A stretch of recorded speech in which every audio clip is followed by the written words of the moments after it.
This will be a different reading than I've done before.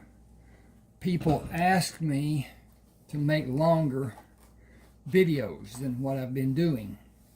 I was doing short 30-minute and whatever, and did an hour, and they want more, to be able to have freedom to go around and not just stand and listen, whatever. And so they can leave the ads on when they come up and go do whatever they need to do or whatever and come back and whatever. But at any rate, this will be a double reading. One part will be Kinsman Tribe, and one part will be Coal Buyers, Bounty Hunter. So anyway, Cullen Allen was adopted by Joshua Kramer. Joshua was in another book, and all these books are ebooks. They are fiction, and they don't necessarily stay in tune with what is reported. You talk about fake news. Even back in the 1860s during the war, it was reported that soldiers were shot twice, possibly. That means that it was adjudicated that if a person was out of action for a length of time, then he was wounded. If not, then he just had a scrape. It wasn't any big deal. And toward the end of the struggle, the supplies to the Confederate troops up in Ohio, the Virginia area, Pennsylvania, whatever, they didn't get through. They were what do you call it? I want to say ambushed. Anyway, they were ambushed as far as that goes, and the supplies were taken. And toward the end, Lee didn't lose the battles. What he lost was men, because he couldn't feed his troops, and they didn't have supplies. They didn't have enough powder to fully charge their guns. And some of the people that were shot with those low velocity bullets were hardly even harmed. Yet, had it been counted as a wound, it would have been more than the two that was basically reported. I think there were some that had 3 and 4 and whatever. But at any rate, with this, I talk about the amounts of wounds that both, my gun don't shoot, I'm reading here, Carlton Brisbane and anyway, they were furloughed out from having too many wounds. And but anyway, that's different than this. But anyway, that's just a point of interest for me. The facts that were reported, they weren't any more accurate than they are now to some degree. But at any rate, what we have now to me is disgraceful. When we have a news broadcasting, even newspaper, the newspaper is more accurate now than it used to be, but it's still slanted. It's slanted on, and I'm not going to say that word, but you know what I'm talking about. And our president is maligned. Even the courts are against his doing what he's doing. There are all kinds of people with all kinds of objectives that are saying what he's doing and the reduction and blah, blah, blah is hurting the economy. What they're saying is it's hurting their wallet, and they don't want that wallet hurt. And those are rich people. Not. I don't mean a couple 100,000 or whatever. I'm talking about rich. and some of the people that we have. Why would somebody spend millions of dollars to have a position in the government that pays $174,000? But anyway, that's me. Anyway, I got that rant over with. I'm going to start here with Cullen Allen. And this is Kinsman Tribe Part 1. It's done in 2 parts because it's long. At any rate, here we go. Cullen Allen stood outside the light of the fire, looking into the camp. He was partially hidden by the shadow of a large oak tree as he watched the woman he earlier followed from outside the camp. She stopped near her rumpled bed to spread the ground sheet, flattened the blanket over it, knelt on the blanket, and laid full length on the blanket. Turning her head, she looked at Cullen and smiled. He smiled and watched her pull the edge of the blanket over her shoulders and closed her eyes. He said, "You are as close as I will allow." A man moved to stand behind a tree a few feet from Cullen's left side. "What are you doing here?" Cullen continued watching the woman. "You are on my land. You came to me with an old, wore-out gun that I judge will not fire, and a dull knife, yet you are guarding the camp. Why do you stand guard without a trusted weapon?" "My gun don't shoot. We only have 2 that will. They keep theirs and leave this one for me."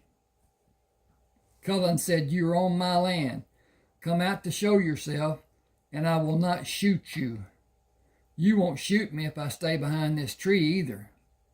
Cullen moved to his left and threw his body to slide into a prone position, looking up at the unsuspecting man, who looked down at the gun Cullen held aimed at him. "Guess I better come out from behind this tree. I ain't never seen a man do nothing like that." Continuing to aim the gun at the man, Cullen pushed his body up to stand on one knee. "Move into the firelight. Is that your bedding on the other side?" "It be." "The sun will show in less than an hour. Fold up in your blanket." "I'm guarding the camp." Cullen said, "The camp is safe and I will be awake. Don't argue. I did not ask. You are on my land." After the man followed his instruction, Cullen moved slowly into the firelight and looked down at the woman. He wondered at her beauty. Was this a woman or an aberration? Long hair, long black shining hair with full lips under her turned up nose, the most beautiful face he had ever seen. Her body was evident, even partially hidden by the bushes and the dim light. The edges of her mouth slowly lengthened into a slight smile. Cullen moved to sit with his legs crossed, resting on the oilcloth near her. He turned his hand to rest palm up on his right knee. With her eyes slightly open, she pushed her hand into his, moved closer into a comfortable position, and closed her eyes. Cullen sensed she slept. As her smile faded when the muscles of her face relaxed and her breathing became regular, he continued sitting near her and gently closed his fingers to firmly caress her hand. Dawn broke the darkness in the east, giving enough light for the other 3 men to see Cullen and become alarmed.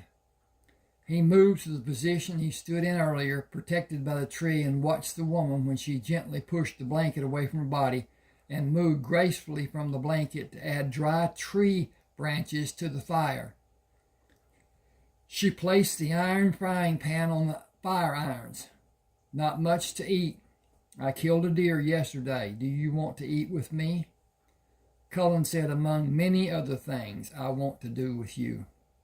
She said, "I know.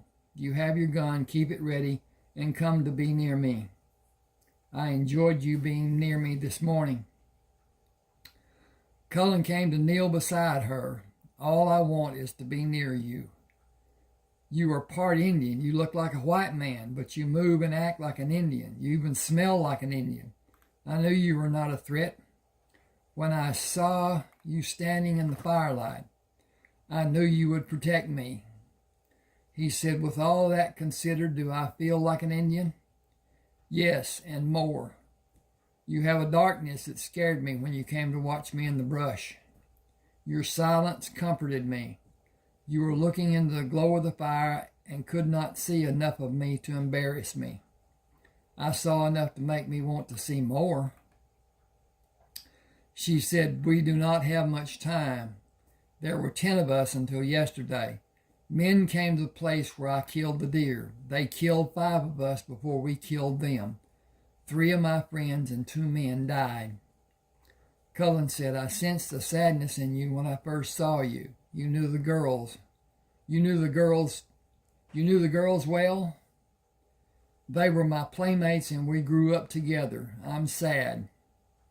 I will be for some time, I feel. You brought some happiness. Still, I think of them. They were full of life and deserved to have long, happy lives. The man Cullen talked to earlier moved from his bed. You still here? The 3 men sat up to see the gun Cullen held. I am friendly enough. Just keep your senses and do as you need to do, but leave your guns where they are now.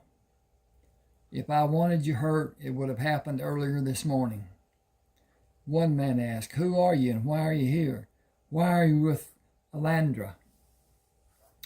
And Cullen Allen, you're on my land. I choose to be with Alandra. He asked her in a hushed tone, will you stay with me? I am an Indian. I will not be accepted by your people. They will welcome you and keep you safe. I want you to stay with me. She said, I must go to my family or they will consider me to be dead for disrespecting them.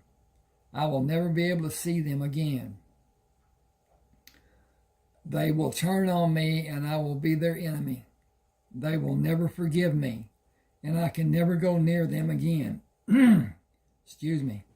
I will lose all in my family. Cullen asked, will you come to meet my family? She asked, are the Indians? Some are mixed as I am. She said, these men with me will not go. They cannot go. I cannot go without them. I cannot be out of their sight and be alone with you. I cannot be alone with any man. How can we be together? I must tell my family. I cannot disobey and live with them. Without you, I will always have need of them. I will always need them. Cullen asked, will I be allowed to go with you? You cannot meet my family until their permission is given for us to be married. We must be married before we can be alone. It would bring shame to me and my family. I would be killed and my body would be left for the animals. I would be considered an animal. He said, you have been educated. The priest at the church in Nacogdoches gave me assignments and challenged me. I need to tell your family I'm going with you. I need to tell my family I'm going with you. They need to know where I will be. If you leave me, these men will not allow you to be near me again. Your boldness... Wait a minute. Okay, that was Cullen speaking. Cullen said, I need to tell my family I'm going with you. They need to know where I will be. I need to just fix that. Hang with me just a second. He said,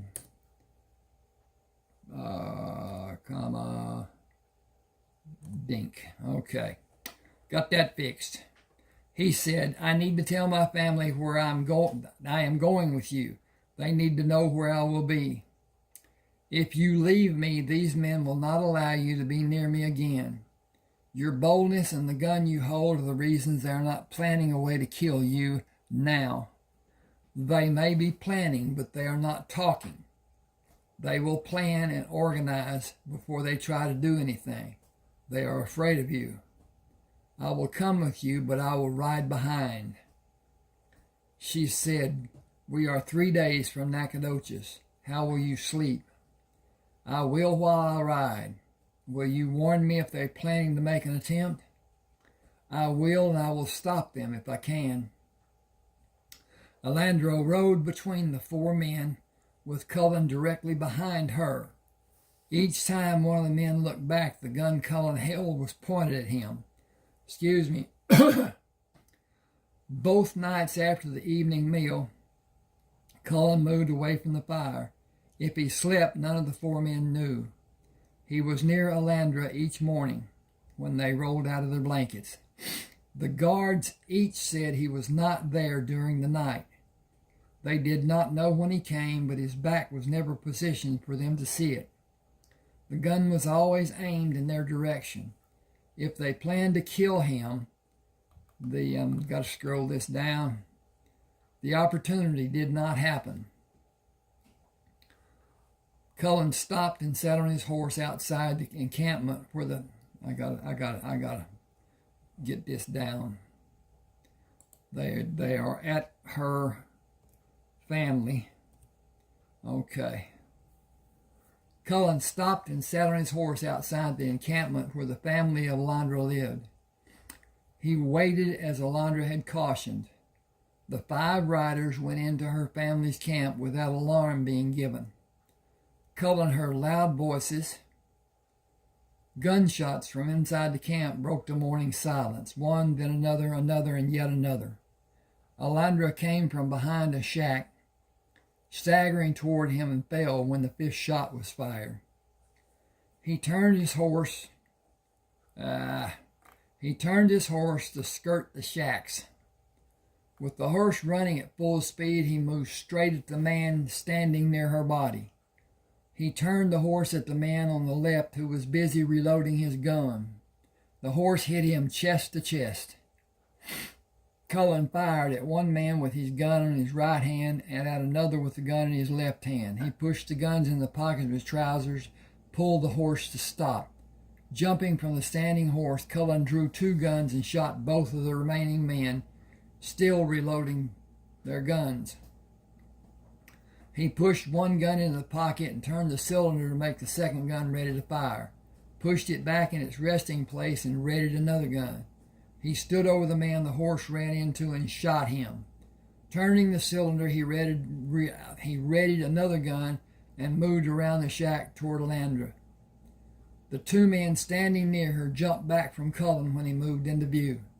He looked down at her and wondered how she was able to move as far as she did after she was shot at close range 4 times. He menacingly stared at the men. I better see a new grave in her headstone when I come back here. It will be done as you wish. We took no part in this. It was her family. Do I need to look for more of her family? They looked down and shook their heads. Will you please leave Alandra so we can care for her? Others will come. You are the reason for her death. In their eyes you were seen. Oh, I need to put that. I need to do something different here. Make that a sentence by itself. Okay. You are the reason for her death. In their eyes you were seen as a white man.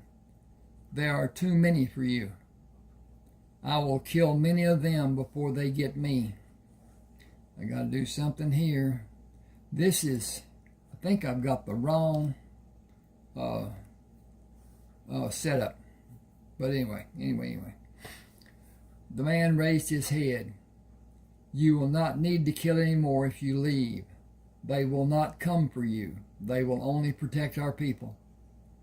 Cullen mounted his horse and rode toward the tall church steeple in Nacogdoches. People moved out of the street when he came into their view and disappeared in the shops and alleyways.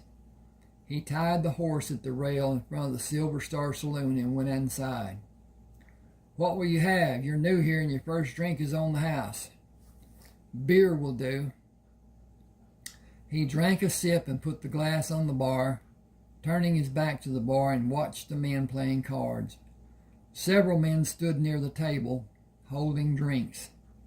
3 men sat at the table near the back of the saloon, and a solitary figure sat at the corner. Light from the front windows fell short of illuminating the corner table. Cullen could not fully see the man's face. Girls in short dresses hung on to the arms of several of the men. Cullen intended to enjoy his first drink before he started back. The beer was not enjoyable for him, and he did not want the liquor sitting on the shelf behind the bar. He watched the card game until he lost interest and went next door to the cafe for breakfast, came back into the saloon to watch the game again. He decided gambling was a stupid thing for a man to do, and he was sure one of the men was dealing from the bottom of the deck. He had seen enough. Nacogdoches was not a place he wanted to stay very long. 4 men entered the town of Nacogdoches from the west. He's been standing... Yep, this is the wrong one, but anyway. He's been standing around the saloon like he was some kind of a god, watching the poker game and the men drinking and watching the women. He's standing inside a saloon and he ain't drinking. What kind of man would do that? That's why I come to get you to help. What's he done to you? I'm telling you. Abby over at the saloon said she'd bet him for free. He's one of them Kramers from up north. He's got no business down here. We're going to send him back tied backward on his horse. It's going to go back with him sitting that away. Good enough for him. Should have stayed where he belonged. This is our town. It's going to send a warning to them to stay away from here. Come on. Cullen moved through the swinging doors of the saloon and stepped into the hard-packed street. Graham shouted, "Hey, you!" Cullen spun to his right to face the 4 men and brought his gun up with his left hand. Surprised by his action, Graham put his hand on his gun, alarming Cullen. Graham clutched at his chest and fell forward, and Cullen shot him. Cullen dropped the first gun from his left hand and fired the gun he held in his right hand to the man nearest him, who attempted to raise his gun. With his left hand, he drew the gun from the back waistband of his trousers and shot the 3rd man. He spun around and dropped to one knee to face the sound of gunfire that came from behind him. A large, dark-haired man stood on the boardwalk. He held his right hand up with his empty palm held out to Cullen and his gun in his left hand pointed up. Looked like he needed some help. Cullen turned his head to look back at the 4 prone bodies. "Why do you think I needed help?" Yeah, I gotta change this. Bear, baby, dink, wappa. He came to his feet, still looking at the man, and slowly turned the cylinder to ready the gun. "You have 3 guns, and there are 4 of them. Are you going to use that gun or put it away?" Dink. That's another. That was Cullen speaking, and it's not done that way. Okay. I think I need to push that. Yes, I do. Okay. Are you going to use that gun or put it away? It is spent. It makes no difference one way or the other. You stand there another 3 seconds and it will make all the difference in the world. Why? Because I will shoot you not knowing what you intend to do. He placed the gun in his waistband. What can either of us do? You discharge the 3 guns you have and I discharge mine. How is anything more going to be done? My guns shoot more than once. I have never seen a gun that will shoot more than once. May I look at it? Naturally, I have no expectation that you will allow me to hold it. That would be foolhardy of you. Cullen said it would if you knew how to reload it. That is true. I suggest we get mounted and put this town far behind us. Those 4 have a large number of relatives in this town and in this area. I am a stranger to all the people in town except the bartender, and he does not know my name or want to know it either. He told me about the Claremont people. He does not like them, and he told me they were you were in trouble as you were leaving. Are you known here? I have no knowledge either way. I should not be, but I cannot say anything as a fact. I am surprised nobody has started this way to see about them. They have no need to look at the 3 I shot. They are dead or they are dying. I shot all three in their chest. I can't say where my shot went, but he went down and has not shown any sign of getting up. How can you be certain where your shots went? The accuracy of my guns. Okay, I cannot argue with you. My name is Kiowa Bennett. Cullen Allen. The bartender said you were a Kramer. Then I cannot go home and lead these people to my family who are indeed the Kramers. Kiowa looked up at the street. Here come the town citizens. It looks like they are prepared for battle. Everyone is carrying a gun. That is not a good sign, the way I see it. Which way will we go? Give me a pause here just a second.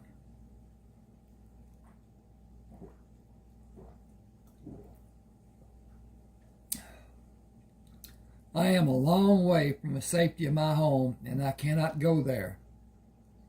Do you have a safe place to go? Just follow me. Cullen quickly retrieved his guns, mounted, and followed Kiowa east, leaving town. We will go this way and turn south and back west. This is the only safe way out of the town. The Claremons hold land on the other three sides of Nacogdoches. This is Partner property, and they are not friendly with the Claremont people. From what I gathered while I was talking to the bartender, the Claremons make enemies readily. I've been here several times and gained some information about the citizenry from the bartenders each time I came here. I will not come back after this. You should not either. The Claremons will try to follow us, but I will lead them on a merry chase, and they will be confused, lose our tracks, and quit trying to follow us. Cullen followed Kiowa as he attempted to confuse anyone who might follow their tracks. He eventually led Cullen into a small grove of trees. Strip your horse, hobble him, and turn him out with our mounts. Cullen asked, do you have another stallion in the herd? They will fight even though they are hobbled. Most are geldings and a few females, no stallions. We need to have a permanent place to live, not just a camp. This is just temporary, and we move as often as we need to and remain concealed. How are you concealed? There are no people around us. Kiowa, we killed 4 members of a large family. Why do you think you are concealed? I backtracked and changed direction so many times and moved across rocks and used the water to hide our tracks. We did not leave a trail, and they cannot find us. I could if I wanted to find you. I will need you to show me how, or I will continue to believe I hid my tracks as my people showed me. You did nothing to hide your tracks.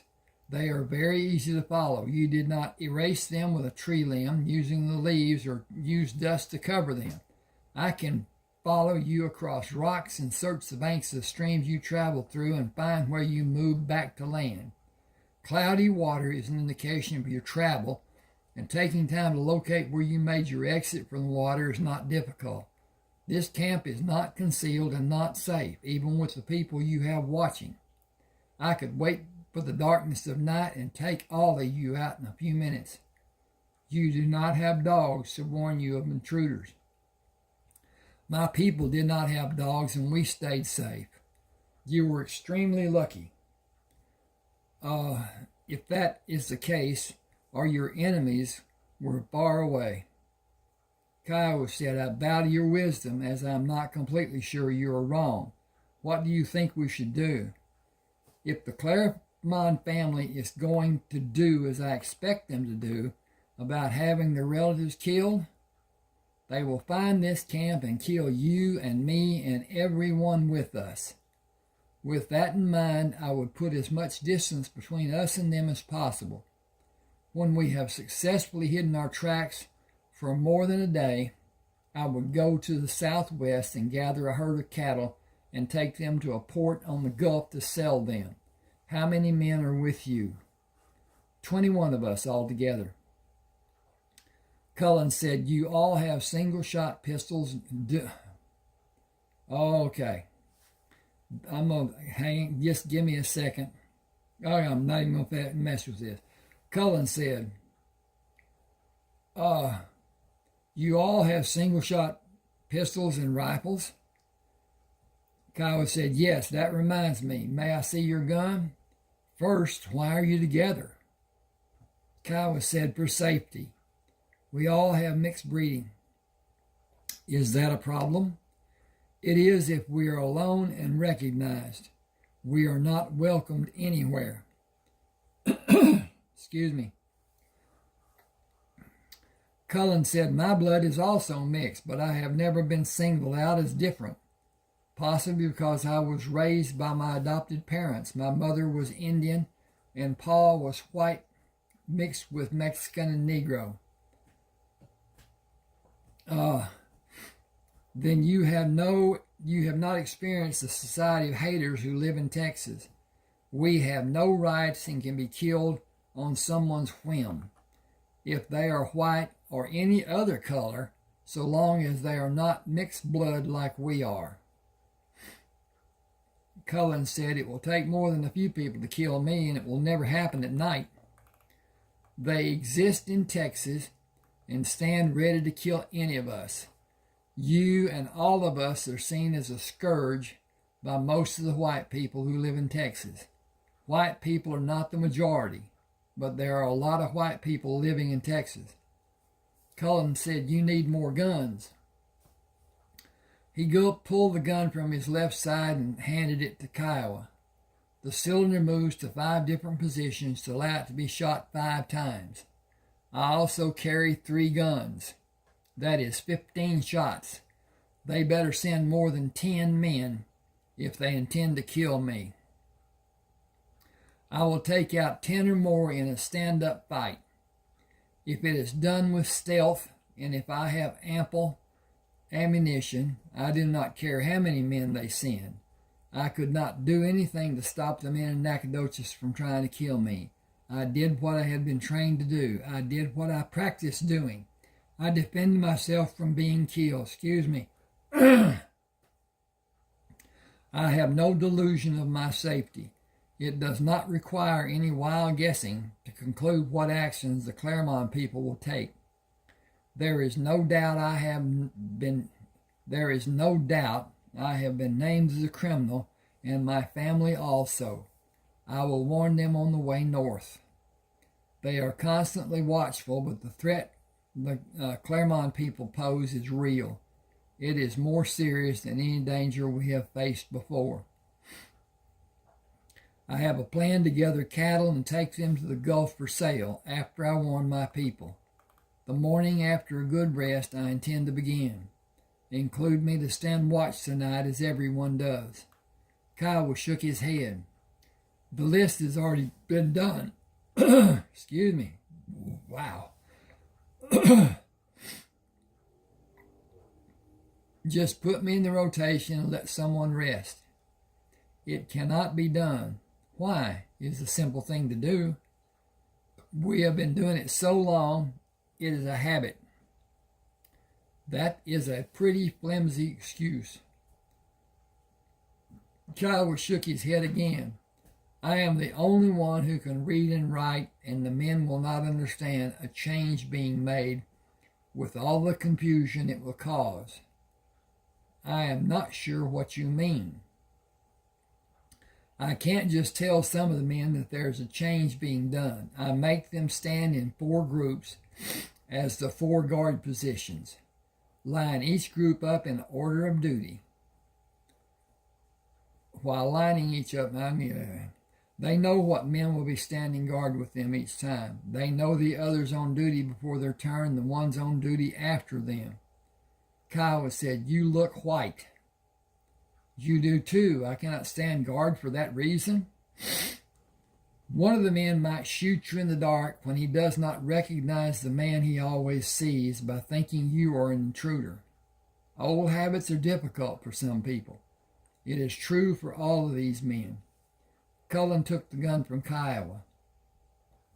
We will start to rectify all those areas when we have sunlight on the way up north tomorrow. You intend us to have You intend to have us go with you tomorrow? I intend to have you go with me in a few minutes. You are the one who needs help now. You and everyone here. You helped a stranger in an unacceptable manner, but by most standards of any society. I was the target. You were not. With our acting as we did together, 4 Carmons are dead. I have no illusion of my security or yours, and the more I think about it, the more inclined I am to believe leaving immediately is the best course of action. I could track you here, and if there is another skilled tracker to bring the large force to attack this place, we will all be dead in a short time because we have little firepower and a small number of rounds. I have more firepower in my guns than all of your men together. Once we are surrounded, we have no hope of defending this position. I think you have all been very lucky in the past, and luck comes in streaks most of the time. It might be better to plan what needs to be done and not rely on luck alone. You want me to come with you. You can all come with me if you like. You all banded together for safety. You have a new threat. How will any of the men survive if you are not in the group? How will you defend against a large force such as the one the Clermonts are probably going to bring to find and destroy all of us? We built a bridge across a river up north. With the river on our south side, we only need to defend the other 3 sides. The east side is heavily wooded with a tangle of brush and vines. That is an excellent course for an experienced woodman. It is a nightmare for the common man, and the watchtowers guard the open ground an attacker will need to cross. With superior firepower, our few men will easily defend against a larger force, with probably no loss of life for us. We will fire from protection. While an attacker has to show himself to shoot, he will become an easy target. It would be a catastrophe for anyone to attack the home where I lived as a child, or the compound up north at the river, with us well armed and defending it. Your men need training. They need to learn every form of education they may be able to digest in a short time. I think 2 or 3 months. More than any other aspect, they need to learn how to fight together instead of as a single man. They need to learn tactics and communication. Their need is to grow in maturity and working together. It seems you have a bunch of individuals who are scared because they do not have discipline or leadership.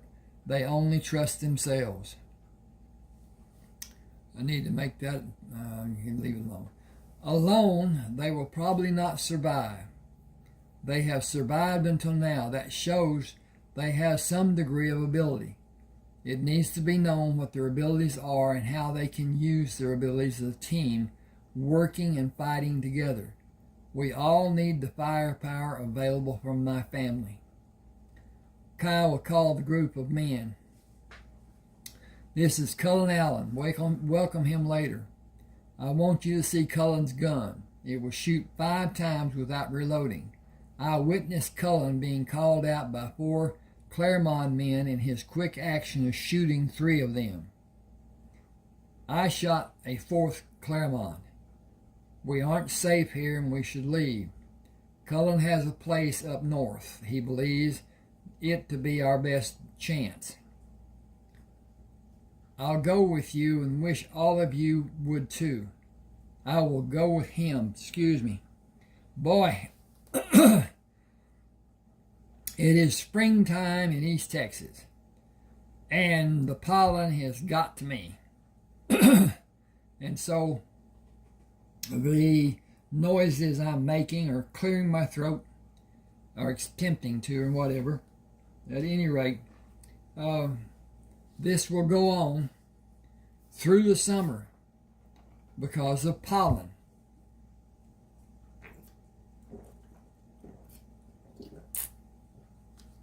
I had to take a drink there. Okay. Let's see. Better get. We've been together for safety, and the threat to all of us is more real than it has ever been. All of you are not known to have been involved in the killings, but it becomes known that you're with me. But if it becomes, you will be a target too. I am certain the Claremonts will do all that is possible to find me and Cullen, and probably all of you. I do not regret that I helped Cullen. I would have done the same for any of you. I believe Cullen would also. He is the type of man who will not stand by and watch an injustice being done. That's true for every man in this camp. Cullen told me he could find us by following the tracks we made coming here. I have no reason to believe he is wrong. There may be others who can. With that in mind, we cannot stay here and trust that we're safe. We must take every precaution to be certain. I made my choice to leave and go north as I believe it to be forced on me. You will each need to make your own choice. The men continued standing as they had been and remained silent. Kiowa looked at Cullen. What needs to be done? We need to organize. Our union will be by voice, but one man will need to be the voice for everyone, with any one of us as a designated leader. If it comes to a point of disagreement for me, I will go my own way. I have lived too long to allow someone to jeopardize my safety. I will acquiesce to anything being chosen to do that is safe. I will not if I judge it to be unsafe or life-threatening. You all know each other. Pick a person to lead. Kiowa looked around the men. Anyone think you should lead? Anyone think you have abilities greater than Cullen's? Max Ironlegging said, we all came to you. You've been our leader. I don't have the ability that Cullen has, clear and simple. If you leave it for me to decide, he is our leader. Cullen raised his hands. I will suggest. At times I will suggest loudly. I have been trained for a great part of my life to do things none of you have been taught. I do not have military experience. I have military training. I do not have leadership experience. I do have leadership training. I do not have formal education. I do have knowledge given by teachers who do not have a formal education, but I have abilities beyond many so-called educated persons. I have training that will never be taught in any school, elementary, secondary, higher, or formal. He looked around the group. My plan is to teach you how to read and write and give you books of your choice to read during your leisure time. I will show you methods of defending a position and attacking other positions as a force working together. I will show you methods of gathering, herding cattle in the daylight hours and at night. My plan is to herd cattle and sell them to the riverboats on the Gulf until a riverboat captain will come upriver to buy the cattle. Excuse me a second.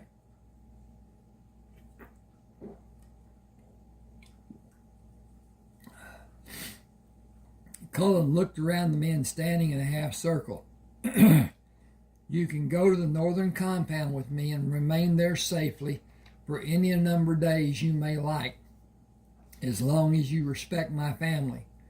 Outside the inner circle of my immediate family, there are a few white people and a few are of mixed blood.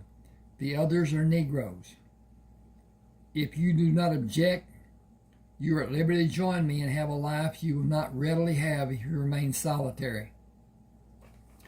Corey Yellowhand said, I got no problem with all you just said we will do. I got a problem with knowing some of what you said. I ain't never heard some of those words you used. I looked around while you were talking and saw some of the blankest flat faces I have ever seen. Grown men with their mouths hanging open. I will not apologize for my speech except to say you all have the opportunity to learn if you come with me. I suggest packing the camp and leaving here as soon as possible. There are far too many in this company to be able to cover our tracks. We may be followed. We will travel as fast as possible, as far as possible. It will take 3 days to get to the river. Take short rests and move out after those rest breaks. Wow, Pepsi. Travel at night when it may be possible and in the daylight hours. Kiowa held the gun out to Cullen. We can't travel at night. I will lead you and you will stay close, following in a single file. We can't take a chance of something being in our path. I can. If you all follow me, you can too. Kiowa looked at the men in the group. I trust Cullen. I'll follow him, and if something happens, it'll be on his head and mine, and you should all be able to get away from us and away from whatever harm there may be. It is my choice. I advise all of you to come with us because I can see no other way. Talk about it if you need to, but I am going. John Salisbury said, I am going, and I advise everyone to go. We all know the danger we face. It is known that our bloodlines are not acceptable people. We have all seen people like us murdered, and the law did nothing. I won't wait for them to come here. I'm going. Boston Lightfoot looked around at the men. Anyone not going? When no answer came, he said, we will eat, get our canteens filled, pack everything, and leave. Is that the plan? Jack Calhoun said, we have almost finished packing, so we will probably be ready in less than an hour. Cullen, can I see your gun? Cullen pulled one from his trouser pocket. Will all of you promise to always treat these guns to be loaded and maybe discharged, even if the possibility is small? A gun is always dangerous. My gun is more dangerous than the usual common handgun. It is just a fact. Everyone agreed, and individuals said yes. Kiowa looked around the group of men. I think we just made a partnership that will give us more help than we've had until now. It is a life-changing improvement. Shall we begin the journey of our enhanced lives? Cullen grinned. Do we have a tribe? Kiowa began walking away. We are all kin. We are each a kinsman in an organized tribe, a Kinsman Tribe. Cullen pointed. The fastest way is north on this trail until we get to a trail leading northeast. It will intersect the road going north to my home place. We have about 2 hours of daylight. In 4 hours, we will stop for a 4-hour rest. 4 men will each stand watch for 1 hour. Everyone will have at least a 3-hour rest. If we follow that scenario, we will be at my home in 2 days. I brought jerk meat to last me. Will we need to hunt for food? Kiowa said we each have some dried meat, but not enough to last. Cullen said wild cattle are not abundant here. They have been gathered, but some are scattered, and only a few are butched. I got butchering on my mind. Bunching them and roping a young one will be easier. We can easily find them tomorrow. None of you have ropes. Have any of you had experience with herding cattle? Kiowa said, we traded the ropes for guns, but we can all use a rope. The life we were forced into was not well planned, and we came together with what we had, which was not much. We devised ways to trap and butcher our meat. Some men are knowledgeable about plants we had to eat. We are not suited to be thieves, but everything we had is becoming older and less useful and needs to be replaced if we are going to survive. We need a means to replenish our goods and possessions. Hang just a second. I got to check this out. I hadn't even done that and should have already. Okay. Okay. It's going okay. I want to interject here. Each of these videos have manual ads that I place the positioning to be where the changes are made, and so it's I can't tell you about it completely. Then YouTube is going to place ads in all the videos at different areas than what has been manually done. So they're going to add ads, make ads that are much more prolific in number than what have been. And what I'm going to do, I'm going to make less, place less ads and let those ads be in the place. So it will reduce the ads that will be, because they're gonna put the things on no matter what I do. And I hope with this being as long as it is, that when the ads come up, you will just let them run, get a drink, go to the bathroom, do the things you need to do, clean the house, whatever, until you hear me talking again. That will give me extra money, because the ads being watched, as far as the algorithm goes for YouTube, it doesn't matter that you see it or not if it's being played on your device.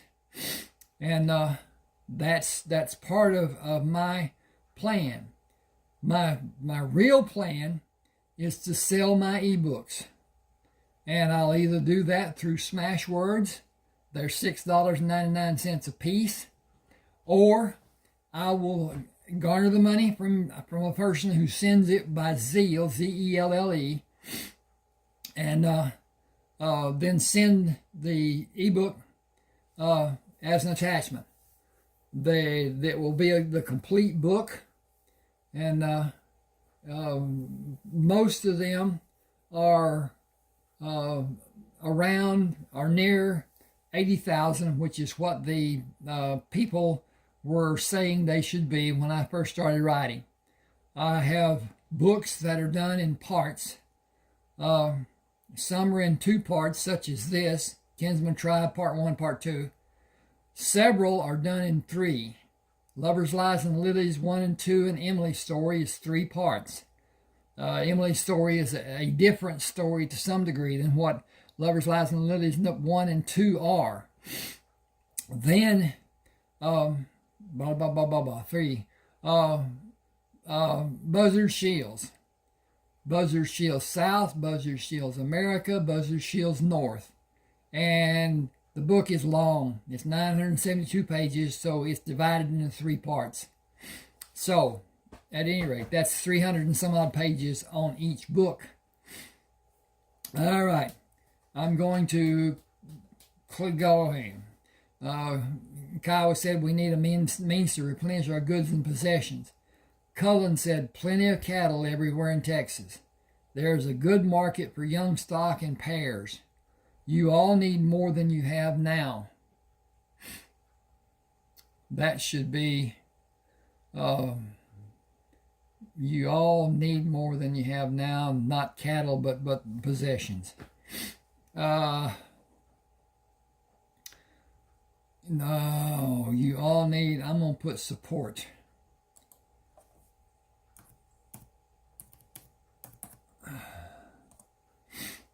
You all need more support than you have now. You can get it at my home place and pay for what you get later.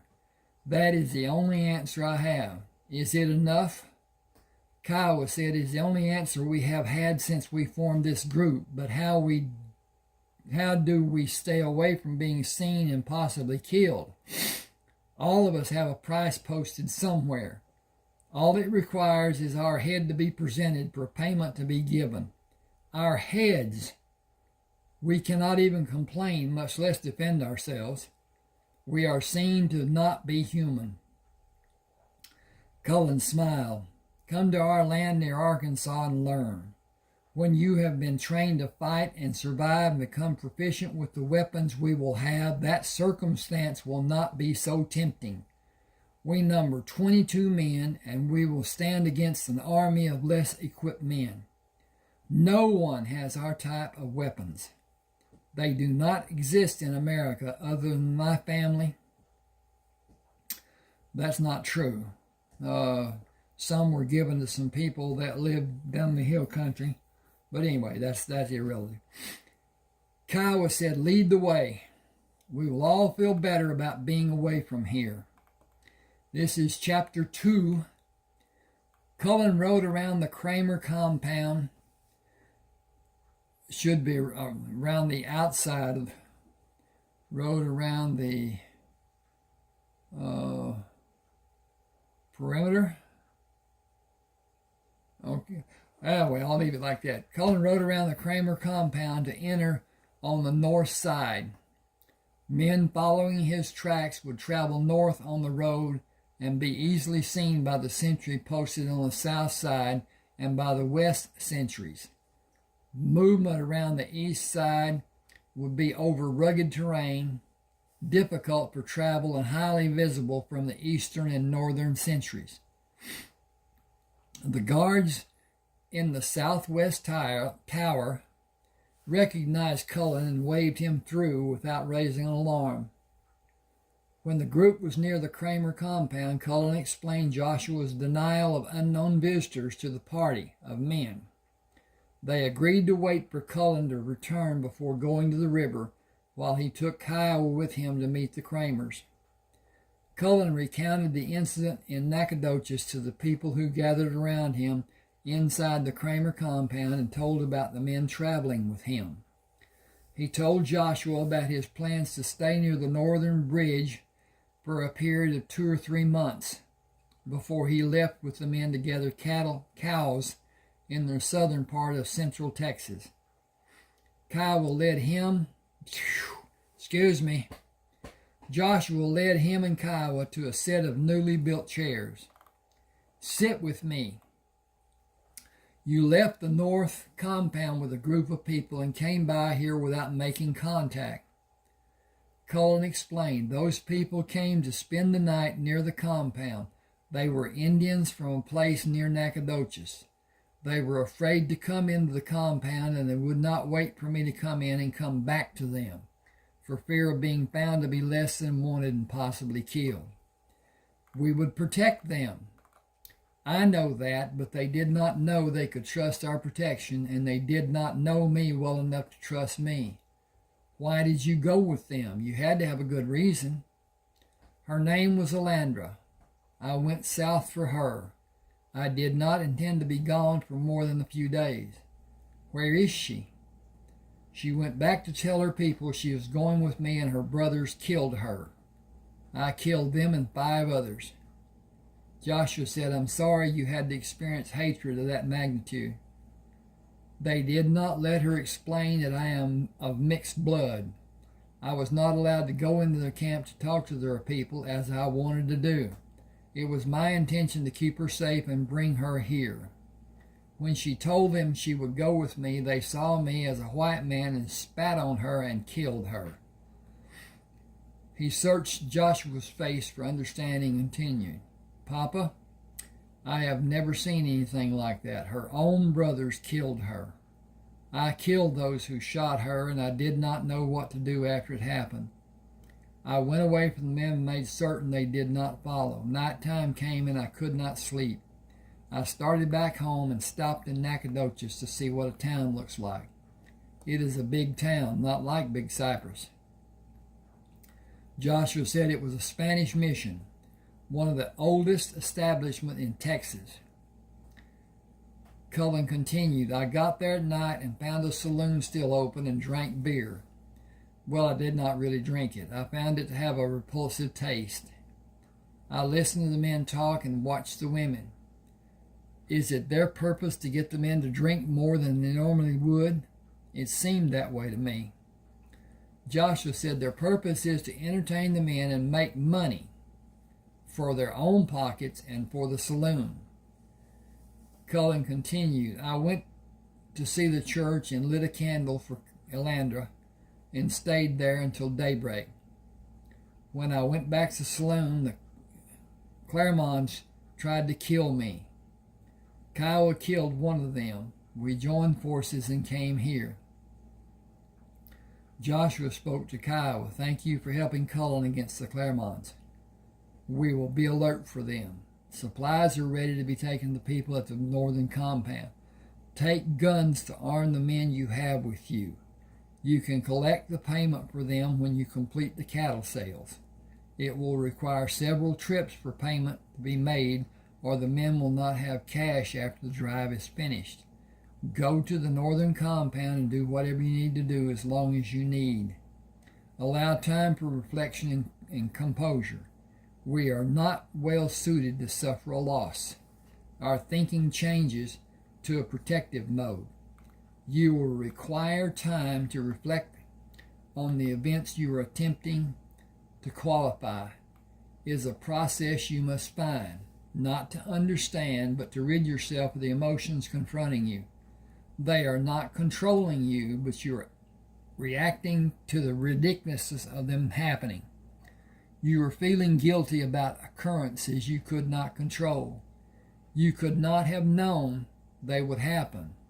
You must discover how you will live with those memories. It will not occur swiftly. Go north and stay until you're ready to live a normal life. You will find the way. Draw on the teachings and instructions you were given earlier in your life. Answers to all you need are present within the knowledge your training instilled at your disposal. Having the answers will not come in a short span of time. Joshua smiled. I am glad you had the opportunity to experience beer. I am also. That curiosity has been quelled. You should tell everyone what you plan. Many may want to accompany the group bringing supplies to you. Some may desire to go with you on your cattle drives. I know you will guide and protect them. I think they would be risking too much if they came with us. I will do my best. The wagons will be loaded tomorrow morning with the supplies you need in the coming months and replenishment for the northern compound. Bring the ore that has been gathered when you return. Joshua turned to Kiowa. Cullen has been trained and instructed in a manner you may find difficult to understand. Do not attempt to. Allow him the freedom to act as he will reason to be needed. He has skills my forefathers were taught and developed from the time they were able to reason. We will know when and where to follow. All of my sons are capable in areas most men do not perceive to be possible. Kiowa said, I have witnessed some of his abilities. Everyone with us knows, and we will follow without questioning his leading us. That will be enough. You are welcome to come at any time you choose. Only one other will be allowed to come with you. It is a long-standing rule to aid in our safety. Heath waved when he saw Cullen stand. Kiowa, come meet my brothers. Heath met Cullen with a bear hug, raised him off his feet, and turned them in circles. Placing him on his feet, Heath asked, where have you been? It is a long story and men are waiting for us. I told Papa, he will tell you. I killed some men in Nacogdoches. This is Kiowa Bennett. He killed the fourth man when he thought I needed help. We will go north to stay for a time and come back to gather cattle south of here to sell on the Gulf. He hugged Sherman. Kiowa, the man you just did this little dance, the man who just did his little dance with me is Heath. This is Sherman. Heath shook Kiowa's hand before Sherman said, thank you for helping our brother with his need. You are always welcome. Cullen asked, will you come north and visit? Are you expecting trouble to come to us? I do not know what may happen. We number 22 men.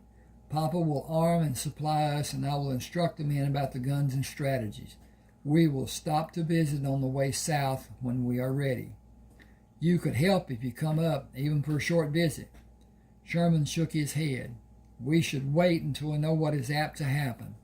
I have an ominous feeling." "You have a darkness that troubles me. How many may come?" Cullen said, "Too many of them live in Nacogdoches to make an accurate statement. They are a cloddish bunch." Sherman said, "We will prepare for them, and I have no feeling of imminent danger. Do you, Heath?"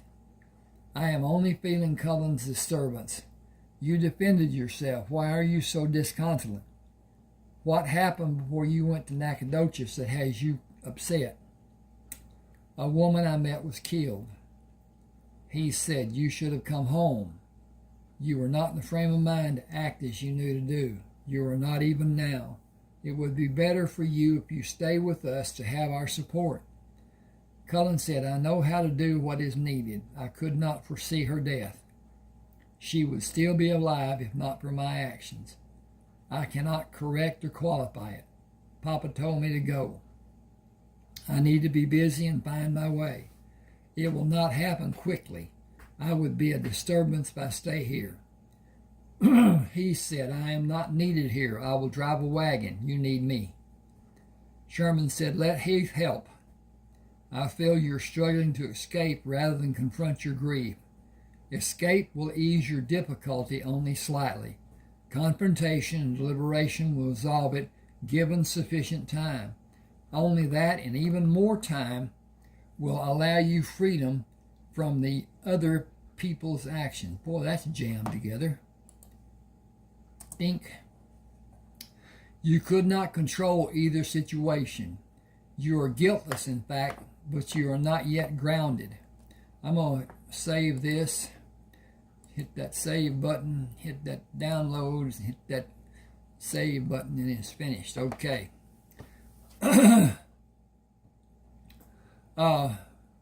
Only that and even more time will allow you freedom from the other people's actions. You could not control either situation. You are guiltless, in fact, but you are not yet grounded. Understanding will come to you eventually, faster with Heath's understanding and guidance. You must clear that path to be able to follow it. He looked at Heath. "Papa will not desire your leaving. You should spend time with him and listen well to his counsel. You will tolerate Cullen's resistance when you should not. Old habit, grown out of brotherly protection. You will protect with emotion instead of reality. Papa will instruct you. Listen well. It is important. Cullen, give Heath every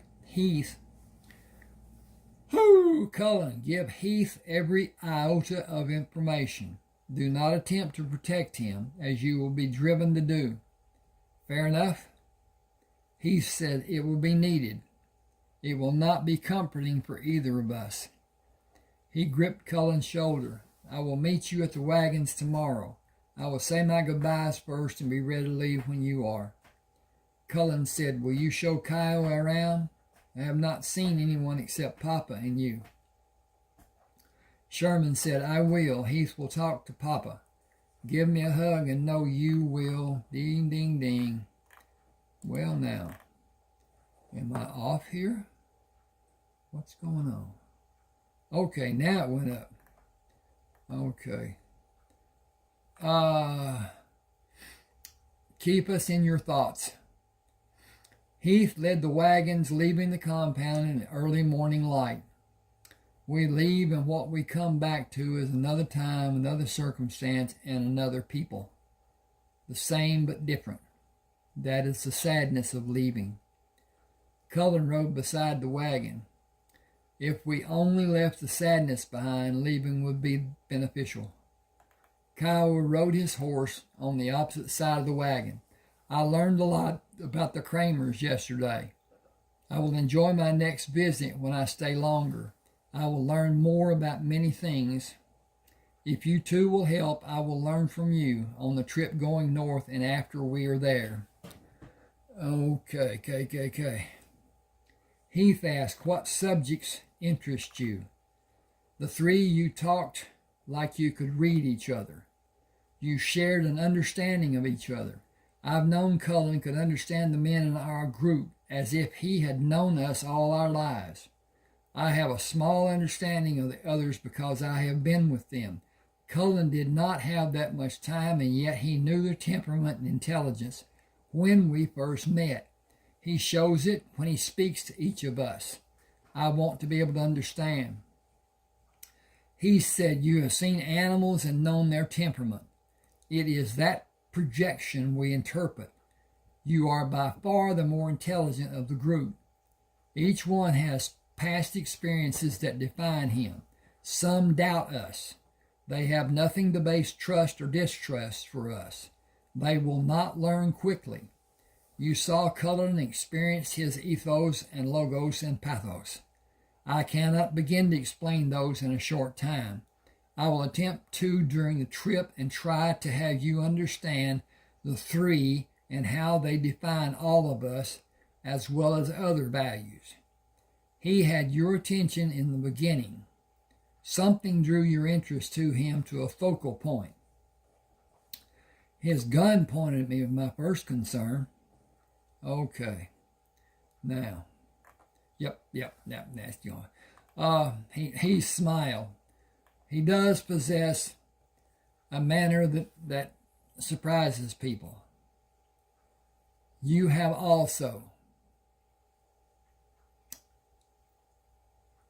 I'm going to change that. I'll leave it and do something with it. You have also. You see people in ways others may not. Your interests lie mostly in philosophy and academics. The other men are more logic-based. Your interests have no working value for most of them. Jack is a world apart from the others. He has multiple interests like you, but what appeals to him is based largely in logic with a smattering of other curiosities. It severely restricts his perimeters of learning. Parameters? Well, better, and understanding. He will be a project for the three of us to bring him to study more diversely, as we were forced to accept all forms of education. He cannot be forced, but he will be easily led once he discovers the joys of education. Kiowa said he's the only one who shows his emotions. The others are guarded. They are not the same in any way. I trust every one of them, but we are an odd bunch. Cullen said Heath was not talking about character. He was telling you about only one part of our makeup. Broadening our understanding is a living endeavor. Our education never ends. Heightening our senses is an ongoing daily activity.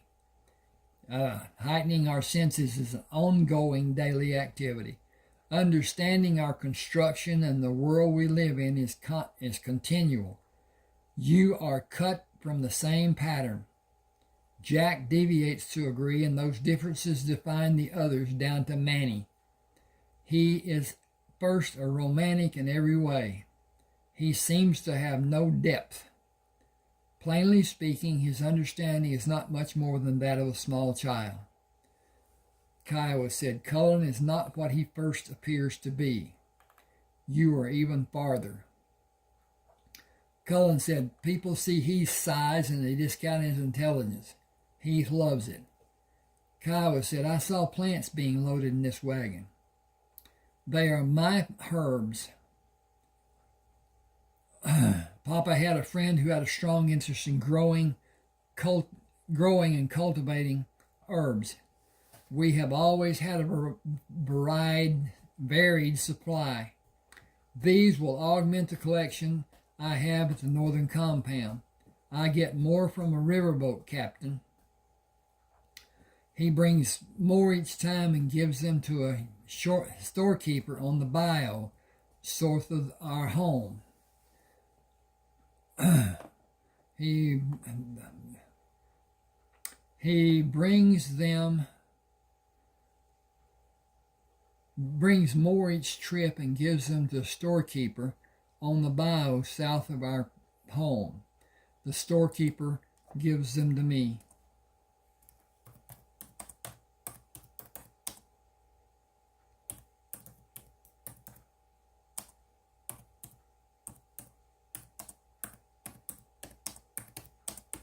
Okay, got that part done.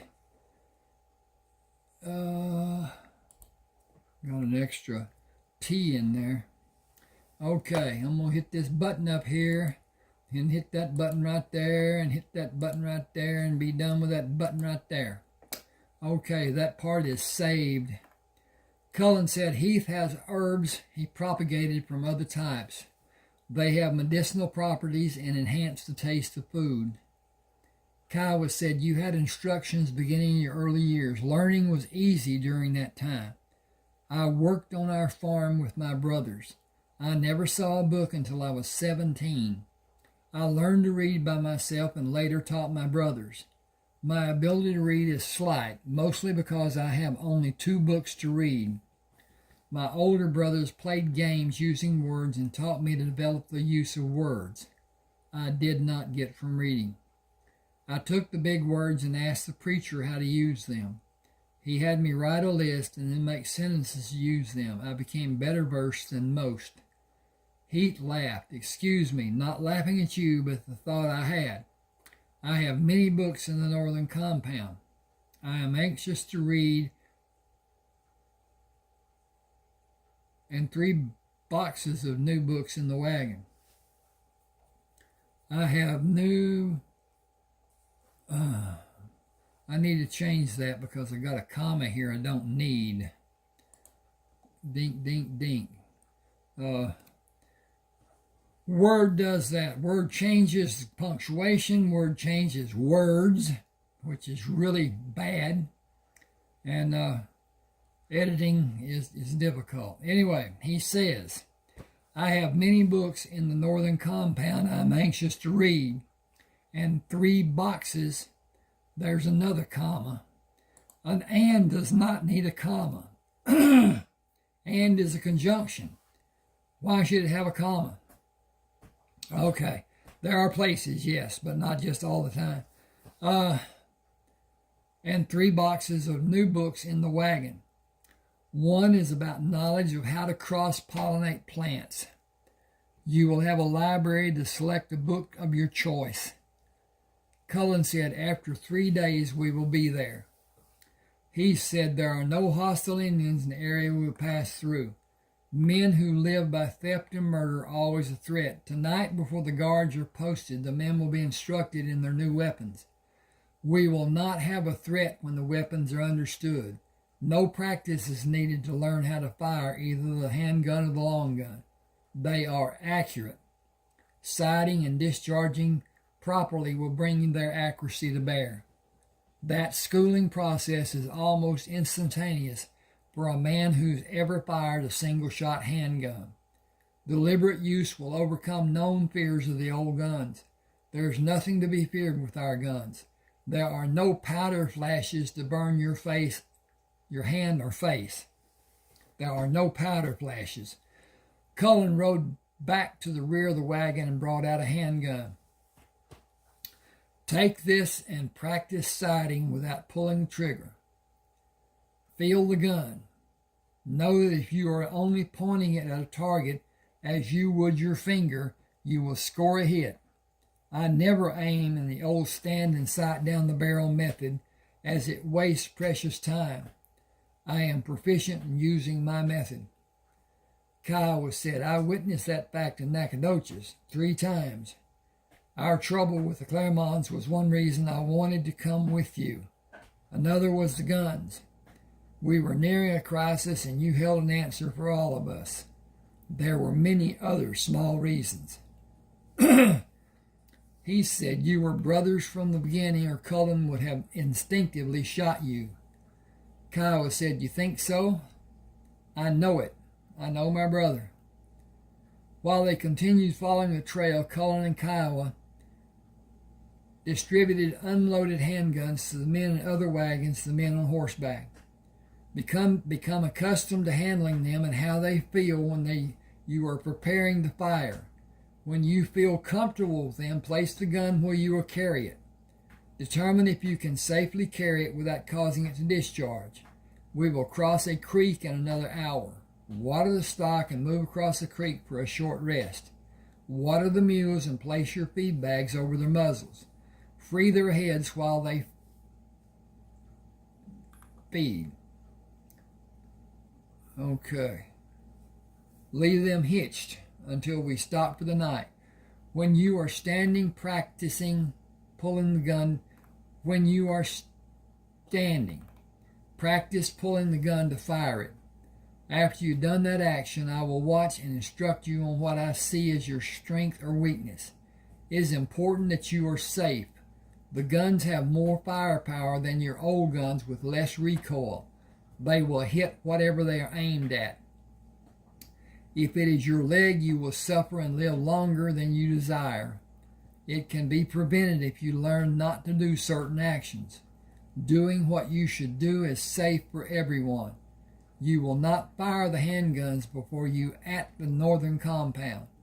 You will have long guns when you leave the creek and continue on the trail. They will hit a target a long distance from where they are discharged, with very little drop in the flight paths of the bullets. I'm going to end here, I think. See what time, yes.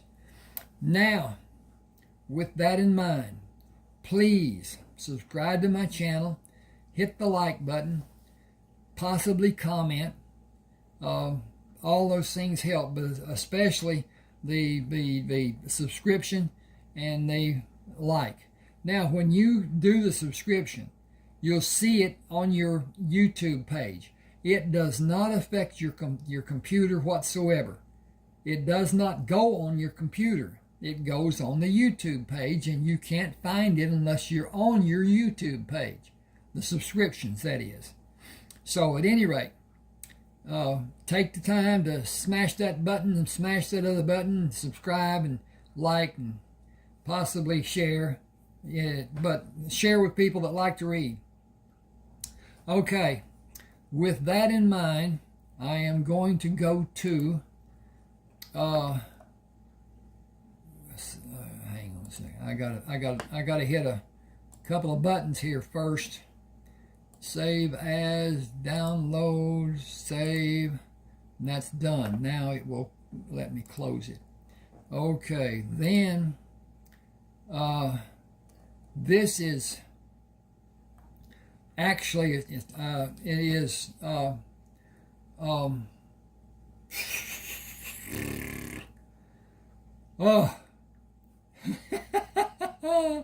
summer help wanted. It's about a man who is in a predicament, and it will be explained here. But at any rate, I'll start. The sign hanging in the Quick Mart window glared at Eric, mocking his plight. A few months earlier, it would have been the answer to a prayer. Now a solution was at hand, and it was simply too late. He could take the part-time job and have the needed extra money, but the damage of ends not meeting financially had mapped out the final destination of his marriage. Kay took comfort in the arms of another man, and he could see the handwriting on the wall. Go your own way, goodbye and good riddance. Pulling the screen door open, he pushed the main door opening into the store. Hey, Martha. He indicated the sign in the window. Who needs extra help? Well, you know Ray Biggs died and left his farm to his favorite niece. She was in today and put the sign in the window. Don't know a hill of beans about farming, and she thinks to get by with a part-time man. What she needs is a full-time man, and he is going to need some others to help him. That's what everyone says, and she ain't likely to find anyone around here that's worth having. He's going to have to do it all. All she's likely to get is a bunch of no-count Mexicans. She don't even know what tractors Ray had, much less how to start one or change implements. That ain't all. She's coming up to furrowing time, and don't know which one is a sow and which one is a mower. On top of that, the cows are all due to drop. Ray liked to have his calves in the spring. Said they did better with a good start and good weather rather than the cold of winter. She ain't got no business being here. She's a city girl and lost as a goose. She took a deep breath. Billy Dothan has been feeding the livestock, and Tom has been helping him milk. But Billy's military school starts next week, and Tom ain't going to let him do any more after this weekend. It's more than just a part-time job. That's a big farm. Cynically, she asked, how about you? Interested? Heard things weren't going real good with you. Tramble was a small town, and what people did not know, the local gossips made up with half-truth, conjecture, and innuendo. Eric ignored Martha's remark. She and Larry Priest had a standing appointment at her house for a rip-snorting weekend drunk. She was the mother of his two closest friends. Still, he held little respect for her, but remained courteous. We can all use extra money, but right now I need a loaf of bread.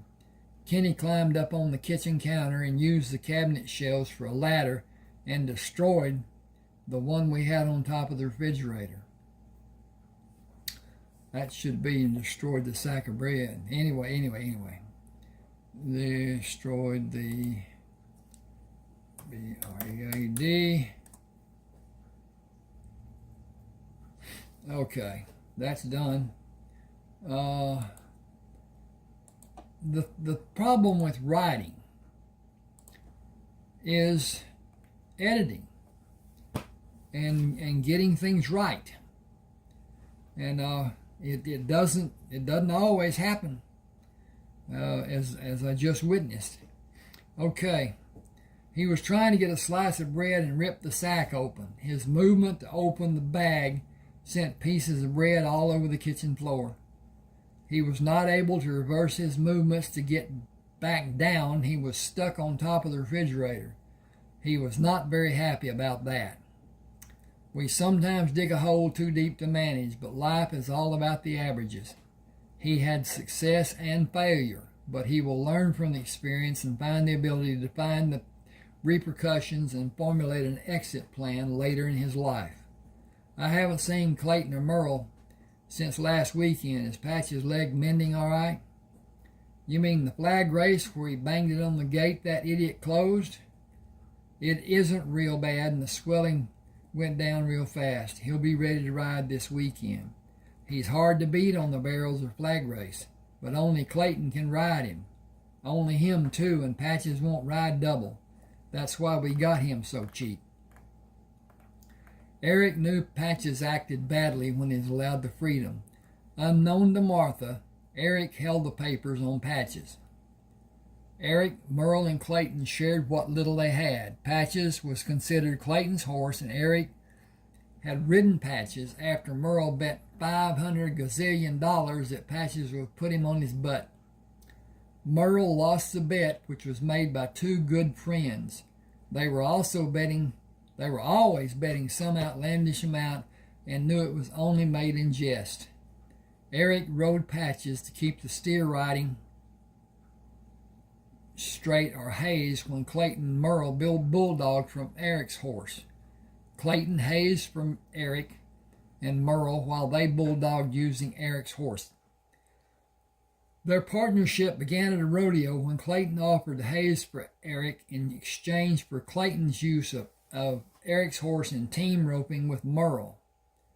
Their association grew over the years into brotherly love. Here's the bread. That'll be 35 cents. He paid her, went to his pickup, and wrote the telephone number on a piece of cardboard he found behind the seat.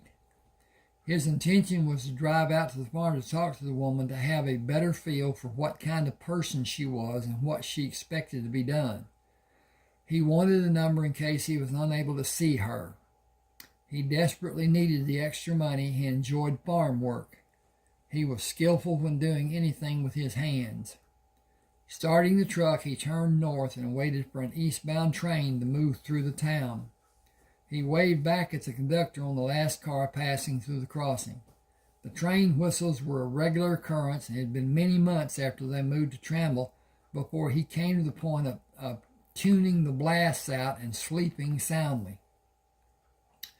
Eric recognized all the train crews, having met them through Kay's Uncle Earl, who was retired from the railroad and lived in Willoughby, where the train terminal and roundhouse were located, and where Eric worked as a mechanic apprentice behind the Oberfeld Ranch and Home Store. Colonel Oberfeld, a self-imposed title, built the ranch and home stores, which were in many cities across the state, and subsequently built the Oberfeld Clutch Factory in Willoughby, after acquiring the patent for the clutch. The Oberfeld family owned the stores and clutch factory after Mr. Oberfeld died, and his two sons and his daughters had individual responsibility for different segments of the Oberfeld holdings.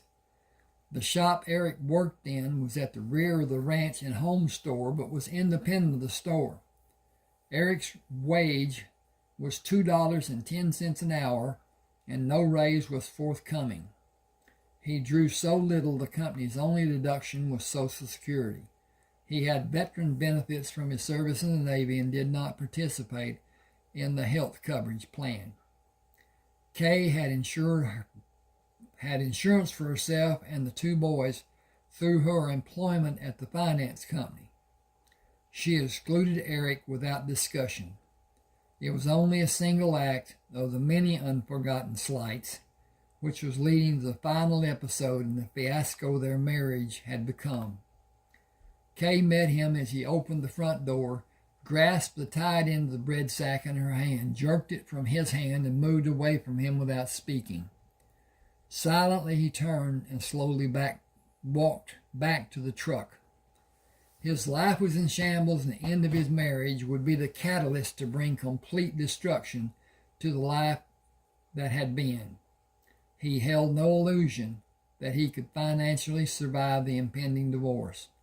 In a previous time, a man without substance could have children, be divorced, and continue to have somewhat reasonable life.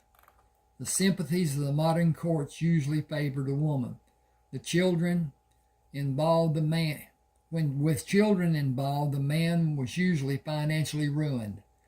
She was often granted everything, and in some cases even more than everything. He had friends who had been divorced, and the judgment of the court gave the wife more consideration than the wage the divorced husband earned. Some took out loans they were unable to repay, leading to bankruptcy and further court costs, which they became farther behind in payments to the ex-wife. Eric felt the result of the divorce would be a financial loss he could never overcome. Kay and Eric had very little, and it was mortgaged to the fullest allowed. Everything he had would be lost in a divorce. Jointly held possessions was the only glue holding them together. He knew they had to make the best of a bad situation and find a way to have closure from the sadness of an untenable marriage. Starting the truck, he watched as Kay opened the curtains of the window to look outside. She quickly closed them when he waved. Deep sadness had torn at him for a period that seemed to have existed throughout his recollection. Tears had never been shed, and he felt a release would never happen. His marriage had died, but there was no body to lay in the earth and cover. Oh, okay. I'm going to get up here and do this, and yeah. I think... Okay, we're still working. Okay. Bumped the table. Sorry about that. That kind of hurt my knee.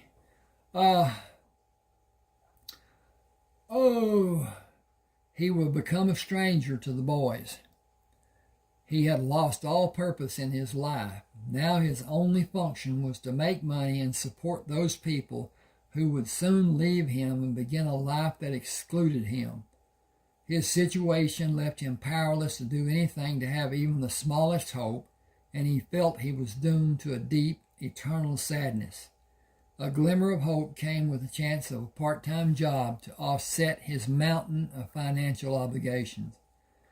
He moved the truck down the gravel street, then turned east to the highway and the blacktop road leading out to the farm.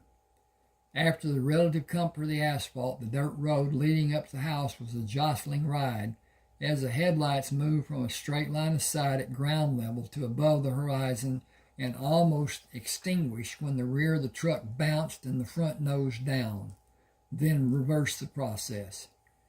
The washboard effect of bumps and valleys was harsh at any speed. He drove as slowly as the truck would allow, which was at least 5 miles an hour too fast. He struck his head several times on the overhead of the truck and pulled himself back to the seat as the pitch and yaw jostled him from side to side, up and down inside the cab. The engine lugged to a stop when he slowed to cross the cattle yard and enter the yard. Starting the engine, he parked on the road at the side of the wood-framed house. She stood on the porch in the dim light of evening when he walked around the corner of the house. "Nice night for a ride. I am sorry the lane is so bumpy. The milk trucks are making it worse every day. They make a terrible racket coming and going. There is a blade that can be pulled to smooth it out, but I have no expertise with machinery. Hi, I'm Cheryl."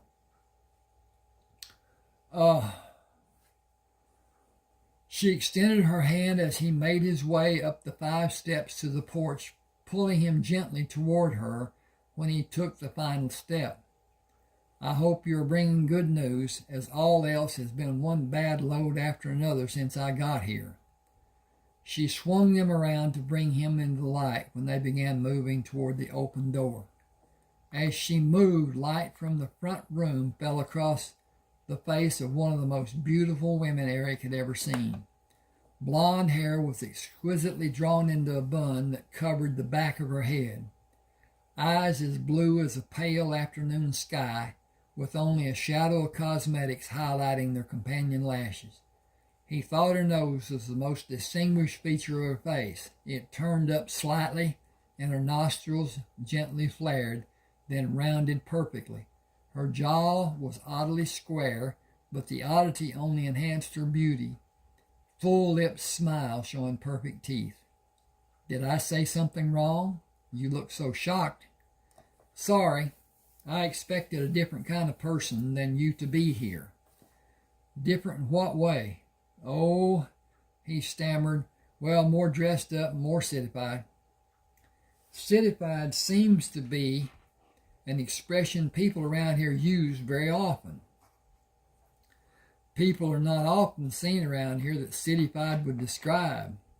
I imagine Martha at the store would have been the first you heard it from. He realized he was still holding her hand and was not inclined to relinquish the comfort of its strength and softness. She did not withdraw. "You came to offer your help, and I accept. I want to keep the farm at least a year.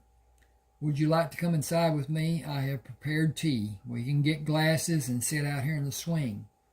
I am truly sorry, but I have nothing to add to the tea to make it more enjoyable. Excuse me a second."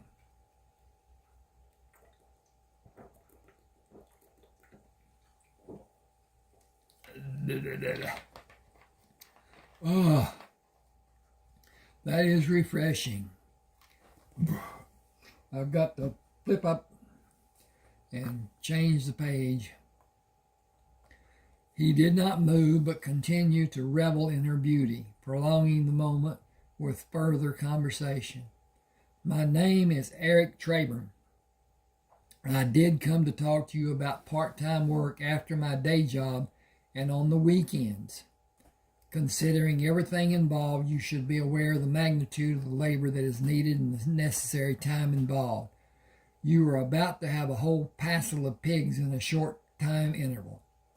27 sows could bring as many as 300 or as little as 200 pigs.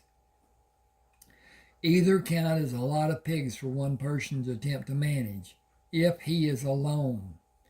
The babies need to be protected, or the sow will flop on them when she lays down, and her weight will crush them. Whole litters have been lost without crates being used." He paused, wondering if it was more than she might digest. "Then you must break off the prominent teeth of each piglet, or the sow's tits will be will be severely damaged, and the little shits will use them against the other littermates if they are not removed. Removing the teeth can only be done in a fashion that requires expertise of knowing where the break is done to not hurt the pig. He looked at her to be certain she was not squeamish about doing what was needed. The tails need to be cut off so the other piglets can't chew on them and maybe cause infection. The navels must be dipped in a solution to prevent infection. He paused and continued when the expression did not change. Then the calves are about to start dropping. It is an involved process if it does not go well. All the fields have been plowed and only need to be disked and harrowed before planting. If we are planting soybeans, I would assume we will drill rather than plant. There is a flock of painting that needs to be done, and I only have so much time to give. Fences are a constant battle to keep mended. Counting the beef and dairy cows, there are over 150 head of mature cows on this place and 2 other pieces of ground located across the road. As she leaned closer to him, he held his breath, afraid she was going to discover something about him which would be a reason or just a feeling sufficient to cause her to mistrust him and not want him to work on the farm. You seem to know quite a lot about the farm. I've helped Ray. We were friends. He was one of only a few people that I could feel secure enough to talk to tell my fears, my hopes, my desires, even my hurts. We shared a lot. It's a small town. He stiffened and his grip on her hand tightened slightly. A look of anguish clouded his expression. It is a small town and everyone knows everyone's business, or they think they know. You will learn sooner or later that I am married, but it's in name only. It's near a divorce. The slightest thing imaginable may be the mechanism to make her leave.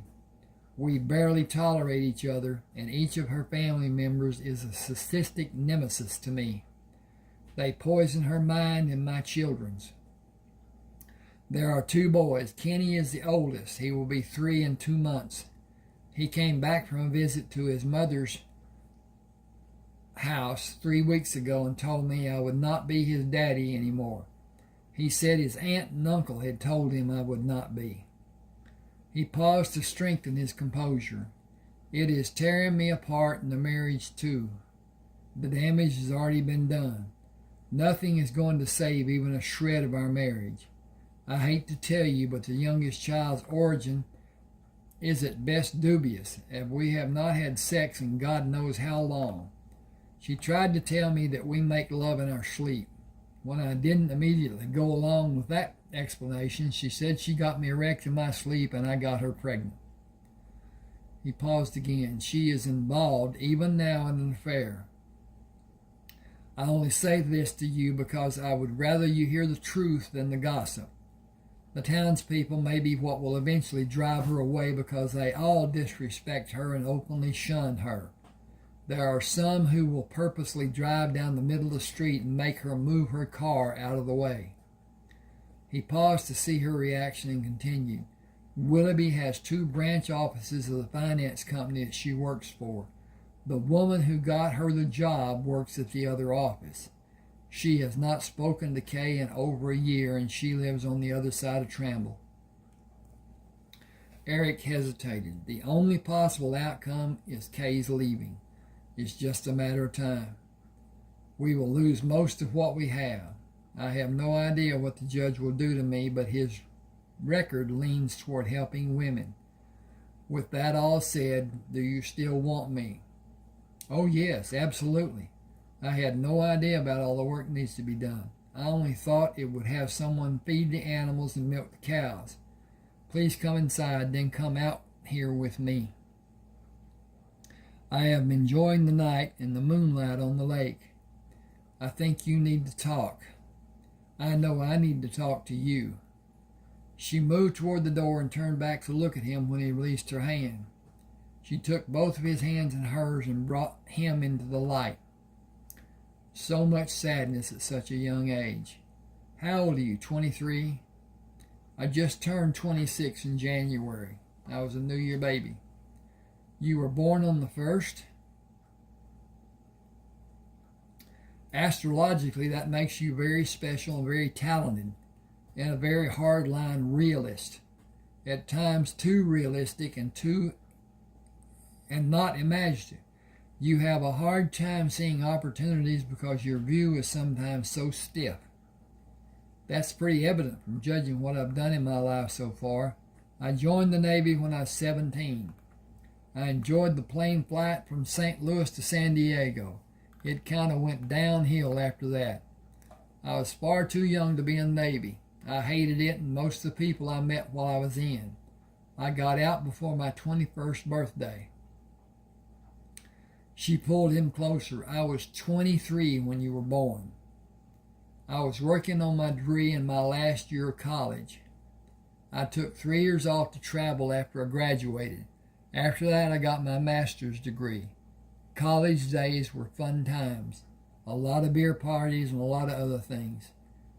Those years helped me form some very important bonds that have led to contact with some very important and influential people. My major in college was in business. I enjoy my work, but I think I might give up full-time work to live here and only work part of the time. I want an easier, more laid-back life. Not a life of leisure, but an easier, less stressful life than I've had in the past. He smiled. Farm life can be enjoyable if you like the type of work it requires. It's boring and tedious if someone doesn't like it. I like doing the chores and farm living, but I would like to relax and do idle things like watch television sometimes too. Ray didn't want one. He said it was the devil's tool, and he may have been right about some people letting it take up all their time.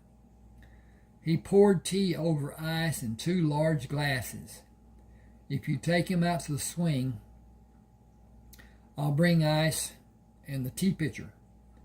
Eric placed the 2 glasses on the stand which stood between the wall of the house and the swing, then sat in the swing on the side away from the wall and held the swing in position until she could be seated. She sat on his right side, handed him a glass of tea, and swung her left arm over his head to rest it on the back of the swing. Her left breast pressed into his right arm. He moved the glass from his right hand to his left hand and put his right hand on the top of his thigh. She stopped him as he raised the glass to drink. "Let's toast our partnership." She pushed her glass to his, turning her body farther into his. The contact had an immediate reaction from Eric. He edged his hand away from her to cover his erection from her view. He did not look at her and hoped the redness of his complexion was not visible in the dim light. To a lasting and productive partnership. He drank the tea, then drank again and asked for more, relieved when her body position was inches away from his after she settled back from pouring the tea. "Did Ray leave enough for you to pay a full-time man a minimum wage?" "I know a man who could come to work, but he is married and has to have a weekly payment. I am toying with the idea of my not being paid. It would only make the divorce settlement harder to live with. Will it be all right if I run some things by you about the operation of the farm?" "I will always expect you to do that and even more. I know nothing about farming, and I am turning the operation of it over to your capable hands.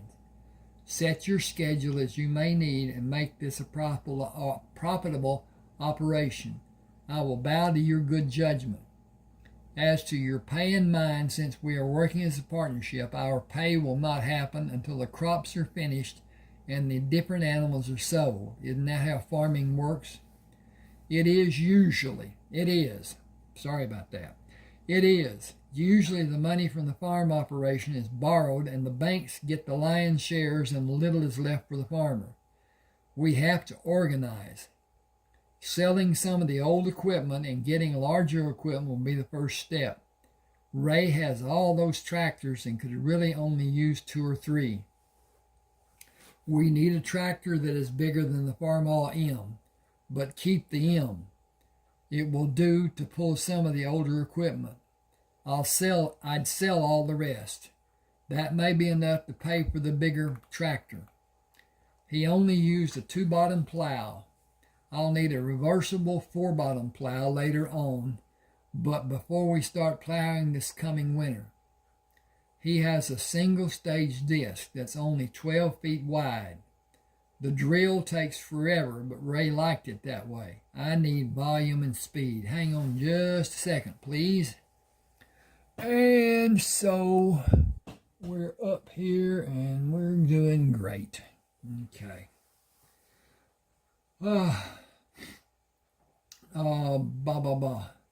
She searched his face in the dim moonlight.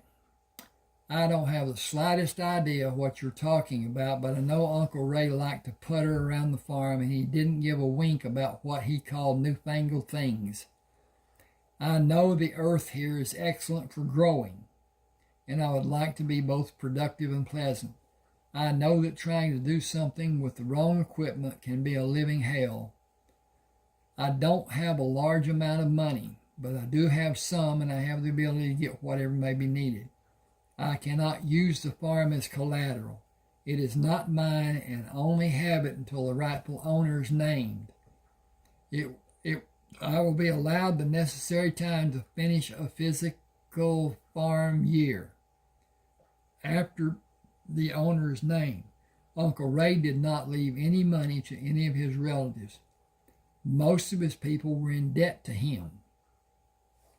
I am as guilty as the others, and I will use all of my money that I can. That's a risky thing to do because there are so many things that can go wrong. What things specifically? The weather is a farmer's friend and his enemy. A good year means enough rain. Too little rain may only hurt a little and have a smaller crop than usual, or even less rain than is actually needed will mean watching the crops die in the fields. Too much rain and rain in the wrong time can be catastrophic. Cloud cover happening day after day for an extended period, and the plants will not grow from lack of sunlight. Hail, high wind, flooding from up north, insects, all that and more can hurt or ruin a crop. A good year means you better put back whatever you can against what is probably coming. That's why most farms are diversified and don't depend on just a crop to generate revenue. Crops, cows, hogs, sheep, chickens. She quickly moved away from Eric, turning her body to face him, and brought her leg to a curl position in the seat of the swing, pressed against his leg with her foot hooked against his knee. Pardon my interrupting. I would like to have chickens. I want to go out and pick the eggs. He drank and rested the glass on the arm of the swing. You can always interrupt as you put it. I would call it interjecting, say it was a normal course of our conversation. We can allow each other the freedom to do that, can't we? She gripped his arm. I would hope so, but many people think it rude to be interrupted when they are speaking, as if they might lose their train of thought. I have never thought a point had to be so hashed out that it was brutalized. I would rather my conversational friend be open and free and thought-provoking. He drank and placed the glass back on the porch railing. I've always wanted friendly conversation to be more roundhouse discussion than lecture. I've only had a few friends who are free thinkers like you talk with. I've always guarded my conversation to be what they wanted rather than what I wanted. I have a friend named Jessie Ellison. She and I talk that way, and we don't feel threatened. Is she your girlfriend? Not romantically speaking. She's just a good friend. She's a sounding board for me and me for her. We've been friends since grade school. He took a deep breath. I'm nearing the end of my marriage. It's been a miserable process so far. I think the only reason she is still here is to try to salvage whatever possessions she can. There isn't very much to keep, but I think it is hard for her to let go. I stopped hoping for anything short of just getting out a long time ago. Have you ever been through anything like I'm doing? Heavens, no. That will never happen to me. I have been in relationships, but it's always been where I could tell him it was time for him to leave. I live on my own terms. I know what you are headed for, and I want no part of that scene. She pushed Eric's arm and laughed. My way or the highway. It has always been that way until now. My way isn't true here. It's Uncle Ray's way. He stipulated in his will that I can never sell this farm. I can't rent it to someone. I am required to either manage the work on it or turn it over to someone who will, and I must maintain a residence here. Only one person can sell it, and that is 12 years from now. I don't have a clue who that person is. I first thought it was a woman, and he held the flame for. He hated the tangles of a relationship, so I ruled that possibility out. It must be some needy person, and Uncle Ray believed that person would have something different in their lives in a few years. Excuse me a second. Oh, okay. Yep, doing well. She looked out into the dark night. Anyway, I will have some money if I allow it to produce. I can't do that by myself. Some people have been feeding the livestock and milking the cows, but that is about to end. The boy is going to school, and his family has been helping to have money for his tuition. They will finish today. I started to say tomorrow, but it's after midnight. I haven't talked to anyone like this in a long time. He put the empty glass on the porch railing. It has been nice. Yes, it has been nice, but it's getting late for me. I have been up since 5 o'clock. Uncle Ray's newfangled electric radio is set to go off at 5 in the morning. I did everything I could except hit it with a hammer to get it to shut off. I stopped it. I got to change the setup here. Where is it? Oh, okay. I stopped it by pulling the plug from the wall socket. Could you look at it for me? He took the glass from railing and held it out to her. If you could give me just a few minutes. I have a cramp and I need to exercise to relieve it. He stood and turned away from her, leaning his weight against the banister with his hands extended. She placed her hand on his lower back, rubbing small circles with her hand. Okay, I'll get ready for bed. You know the house, don't you? Sure, I'll get this cramp out and then reset the clock. What time do you want to be awake? 7 should be okay. I'm usually awake before 7. If I get finished setting the clock before you get dressed for bed, I'll say good night now and see you tomorrow morning. I look forward to seeing you. Good night. She took the pitcher glasses and ice container inside. He watched as she moved through the kitchen into the bedroom, leaving the bedroom illuminated by a small amount of light filtering down the hallway. He stayed on the porch longer than he had anticipated and softly swore when he heard Cheryl get into bed. The creaking of the old bed springs brought intensity to his bulging problem. With resolve to get the task at hand alleviated, he entered the house, moving quickly through the bright light and into the shadows of the hallway and the relatively darkness of the bedroom. I'll set the radio clock and get out of here and out of the way. Oh, you will never be in the way anywhere on this place. I suppose you aren't aware that Uncle Ray considered leaving this all to you. Why would you joke like that? It isn't a joke. I'm totally serious. Consider some relevant facts. Who came running every time Uncle Ray needed something? Who fixed every problem he had with everything mechanical? Who found him with his hand under the tractor tire when it rolled back on him and stopped? He was drunk as a rabid skunk, and I was too. Nobody aside from me knows it, but you probably saved his life. After you got the tractor moved, he went to the day clinic and got pills which stopped his heart from racing. If you had not found him, he thought he would have died. More than everything we can talk about that you have done for him, the friend you have been to him, is the love he had for you. I only knew we were friends. Please sit here on the bed. I can't see your face. He grimaced as the iron springs protested his weight.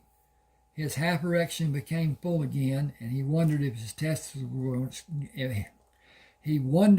testicles were going to explode. He had not been sexually active in such a long time, and their ache was intense.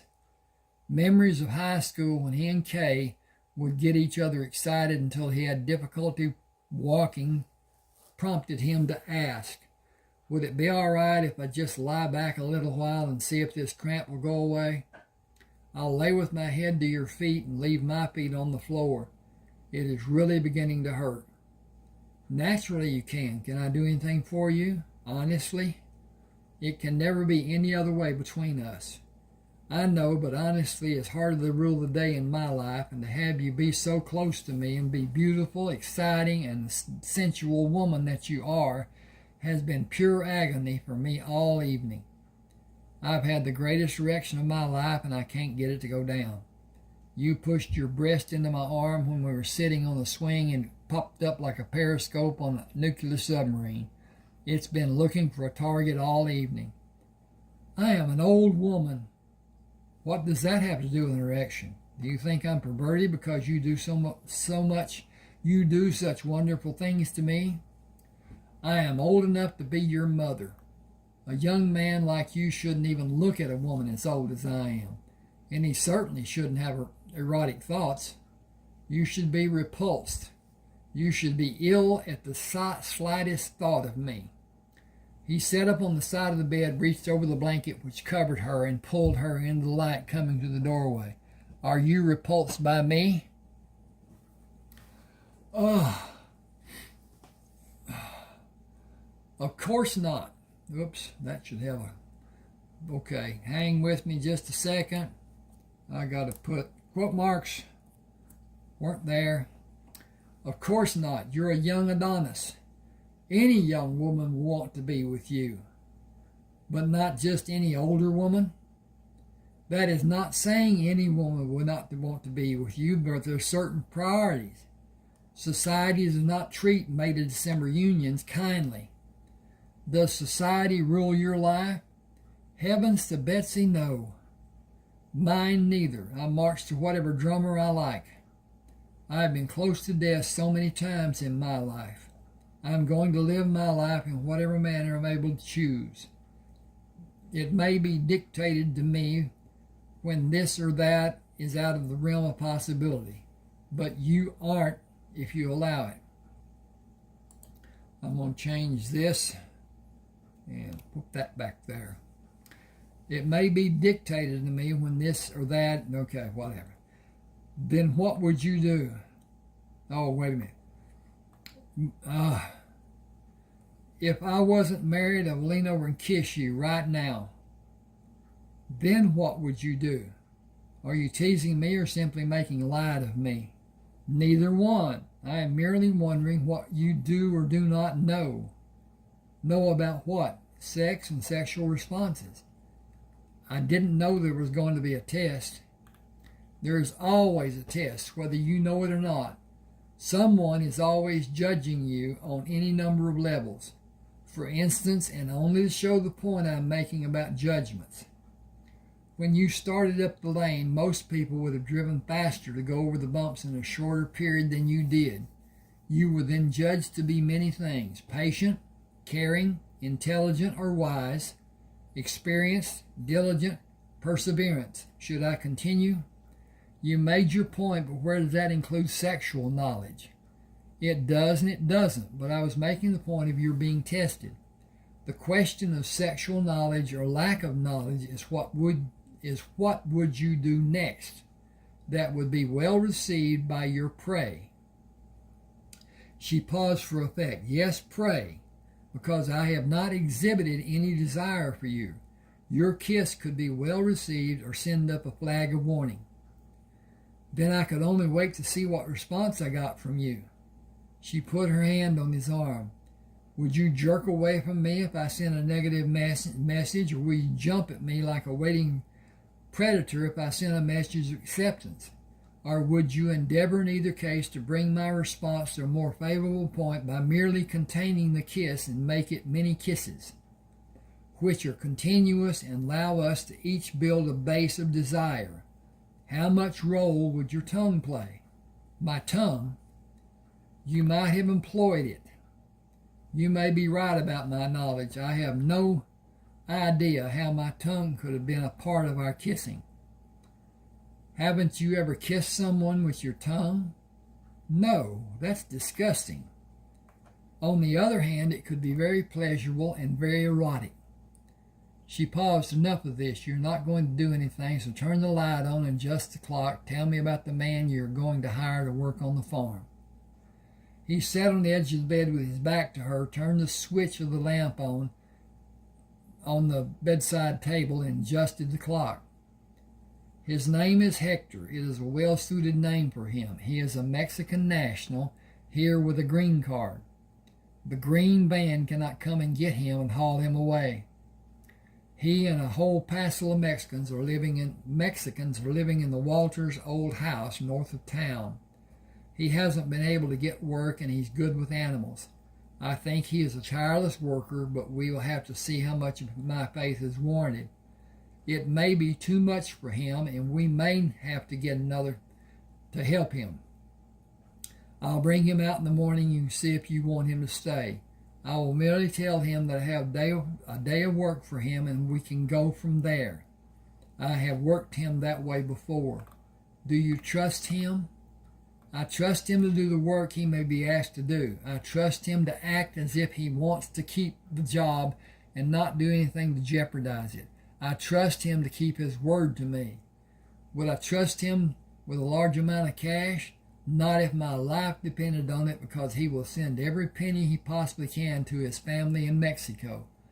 He will deserve much more than I'm going to pay him, but he has no sense of value about money. He never has had any. Oh, a few pesos, but nothing like we are able to make here in the States.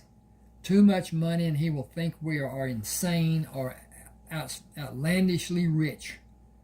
Either way, he will not respect us, and before long he will hightail it out of here, and we will never get another Mexican to work for us. If he asks for money, tell him you only use credit cards and have no cash. Don't leave even a penny out where he can see it. Help him stay honest by removing any temptation. He put the radio back on the nightstand, turned the light off, and moved in the direction of the door. Again, good night. I'll be out early in the morning with Hector and maybe some others to help. Can you fix breakfast for 3 or 4 hard-working men? I'd happily make you breakfast and for all the other help you may bring. Good night, and remember to keep your temper in check, because your sign can become extremely violent when provoked. A woman who called herself a psychic once told me my sign was prone to hurting people, physically. That is total rubbish. I control me, and no outside force can make me do what I have never done. See ya. Sleep well. He left the house intent on going to his truck, then decided he was not going to endure the lane again. Walking around the truck, he went to the building where the tractors were stored. Ray had a tractor for each job he might want. Eric wanted only 3 to do all the jobs, or even as few as 2. He started the farm in and hooked the blade to the 3-point hitch, then reversed the blade, allowing him to back down the drive and keep the tractor on an even plane rather than the bumps he experienced earlier. Less than 20 minutes later, he was driving over a smooth gravel road. He turned onto the asphalt and drove to Merle and Clayton's house and entered without knocking. Both Merle and Clayton were watching television, wearing only blue jeans. Merle stood to get a beer. Where the hell you been all week, Trey? Want a beer? I'd kill for one. I'm going to crash here tonight and get up early. You two want to spend the day with me out at Ray's place? I got a part-time job, but it's just keeping this summer. It is just helping this summer and into harvest in the beginning of next year. She only has a farm on a year-to-year basis. He looked at both Merle and Clayton for a response and continued. I'm going to swing by and get Hector in the morning. You could bring the horses. I need to check on the cows and try to get a handle on all that needs to be done. I might need your help keeping everything straight, and someone needs to go into Willoughby to do a beer run. Clayton waved his hand. No need. I took our kitty and stocked up with good beer and that shit you like. Do you want a good one or keep on with that horse piss you call beer? Merle held his beer as a salute to Clay.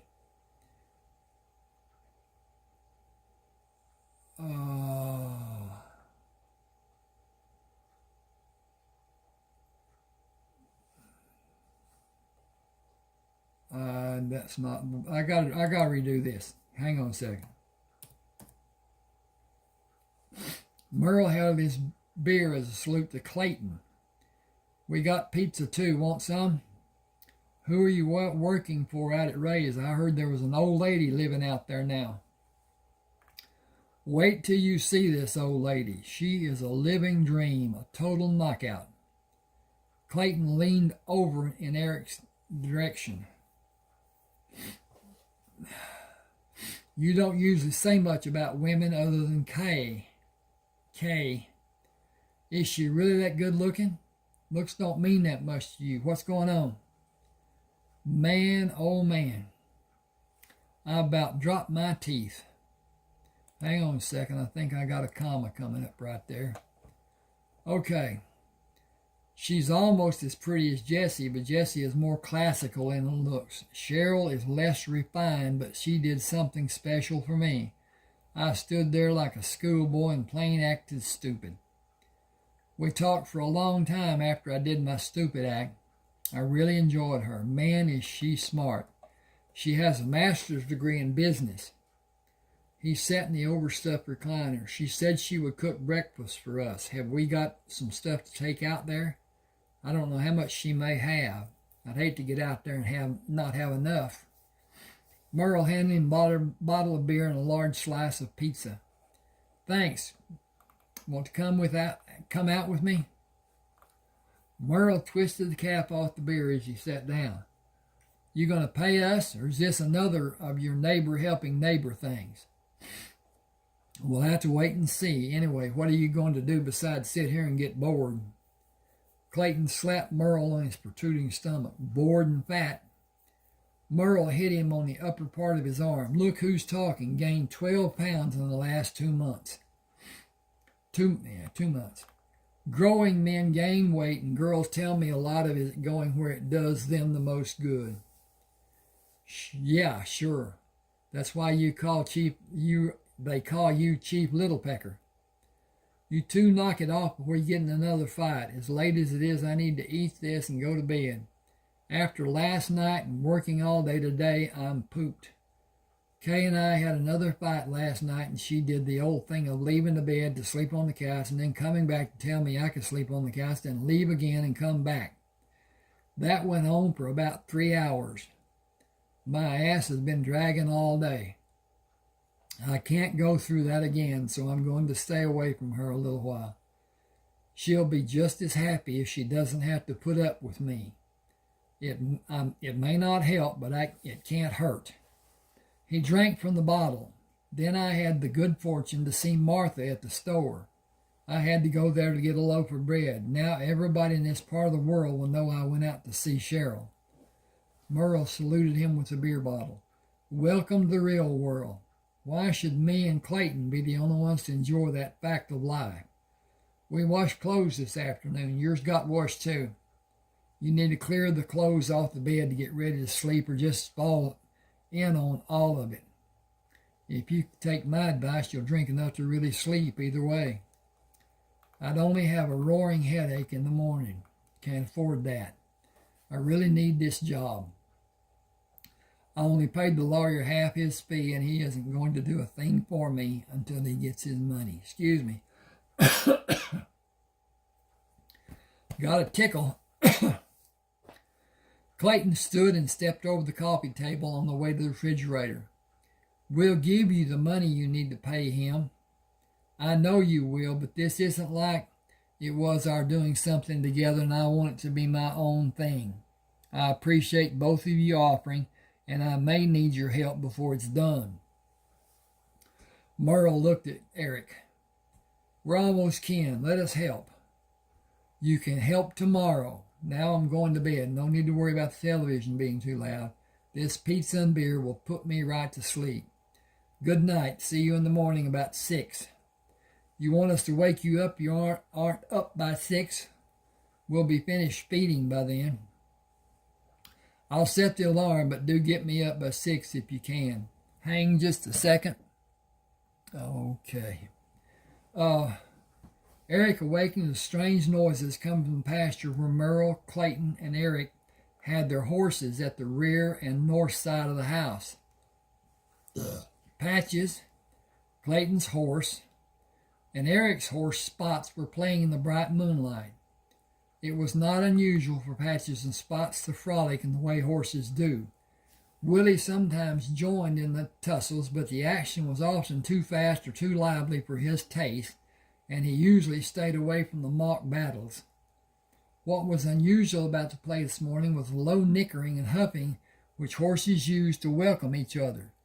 It was primarily Patches, with Spots and Willie joining him in a small scale.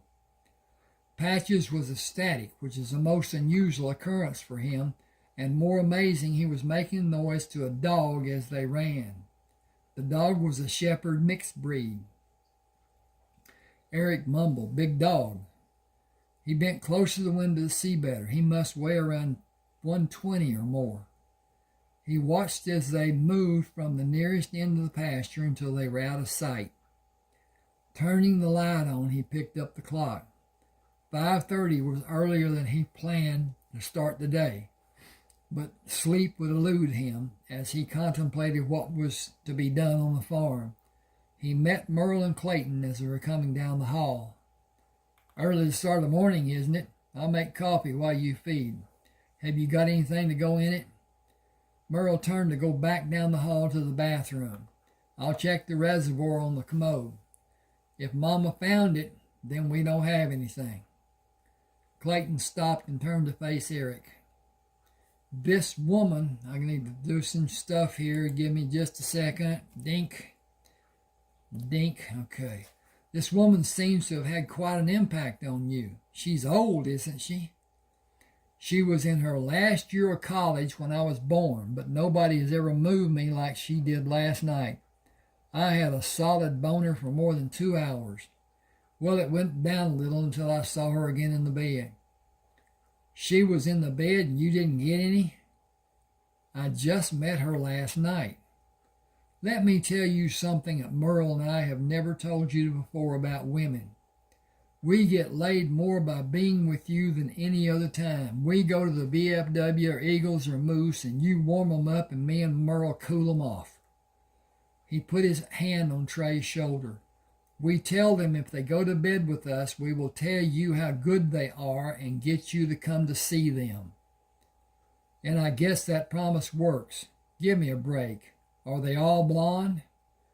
Clayton continued, "You laugh all you like, but you better believe it works. And it works every time. It hasn't ever failed. Has it, Merle?" Merle handed Eric a bottle with water dripping from the bottle. "I wiped it down, but I missed a little." He shook the moisture from his hand. "No, really, Clayton isn't shitting you. One girl over at Sims kept going on and on about you, and I told her we were best friends. I told her I'd put in a good word for her, and she just about screwed my socks off. Me and Clayton have been using it ever since. It hasn't ever failed, and I'm talking about some damn fine-looking women."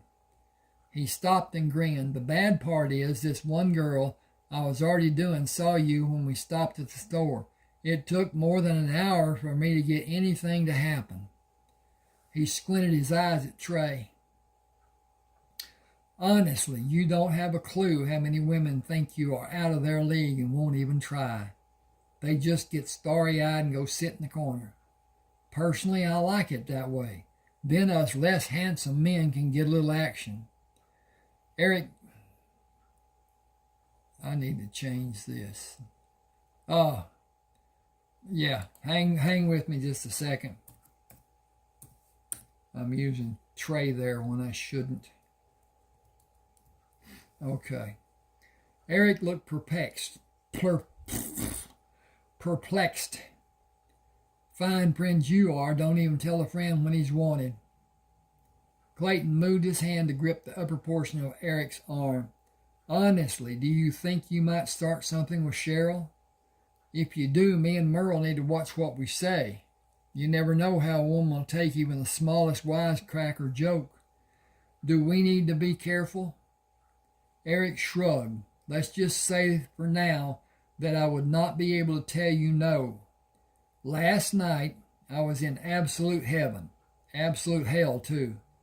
She's really easy to be with, but I don't know how she feels about me because she talked about her age difference. It's just too early to tell, so do watch what you say. We'll see how it plays out. As they moved into the kitchen, Eric went to the sink and looked out the window. The horses were not in sight. He started coffee while Merle and Clayton went out to feed. Considering the interaction between the animals which he had witnessed, he thought it would be best to tell no one. He didn't think anyone would believe him because Patches hates dogs. The whole town had been warned to keep their dogs away from him. He would do anything possible to catch one and kill it if nobody stopped him. Removing the top from the bottle, he laced the coffee with amber fluid. Slowly sipping, he drank the coffee. He found his hat and, without waiting for Merle and Clayton, left the house, placed the bottle in the glove box of his truck, and drove across town to locate Hector, who walked out of the house to meet Eric. ¿Cómo está, Eric? Muy bien, ¿es tú? Muy bien. You need work? Trabajo? Sí. Do you have trabajo today? Uno día. Es todo. One day, that's all. Want más. Need mucho dinero. Cuando mucho. Do you want to work today and eat? Comida mucho? Home cooking. If you do, shut up and get your sombrero. Vámonos para su casa. Eric was deep in planning the day and did not speak as they drove to the farm. As the truck turned into the lane leading to the house, Hector sat up straight from the slouch position he had been sitting in. Mr. Ray's ranchero, trabajo aquí. Miss Cheryl's farm, trabajo aquí. The work is here. Is that good for you? Muy bien. Hector like puerco. The puerco are about to have niños, baby pigs. Do you want to ayudo? Puercos? Sí, help mucho. Pero, fix, feed, lavos, how you say. Wash. Do you want Hector ayudo puerco now? Maybe mañana. Today will be a cleaning day. This morning and afternoon milking cows. Vacas. There are only 12 that are milking now. There are going to be around 50 milking in a month or so. He saw the white top of the Woods horse trailer in his rearview mirror. Clayton and Merle Woods are right behind us. They brought our horses. You stay away from the line back dun that we call Patches. Dun. Never know when he may decide to take a plug out of you.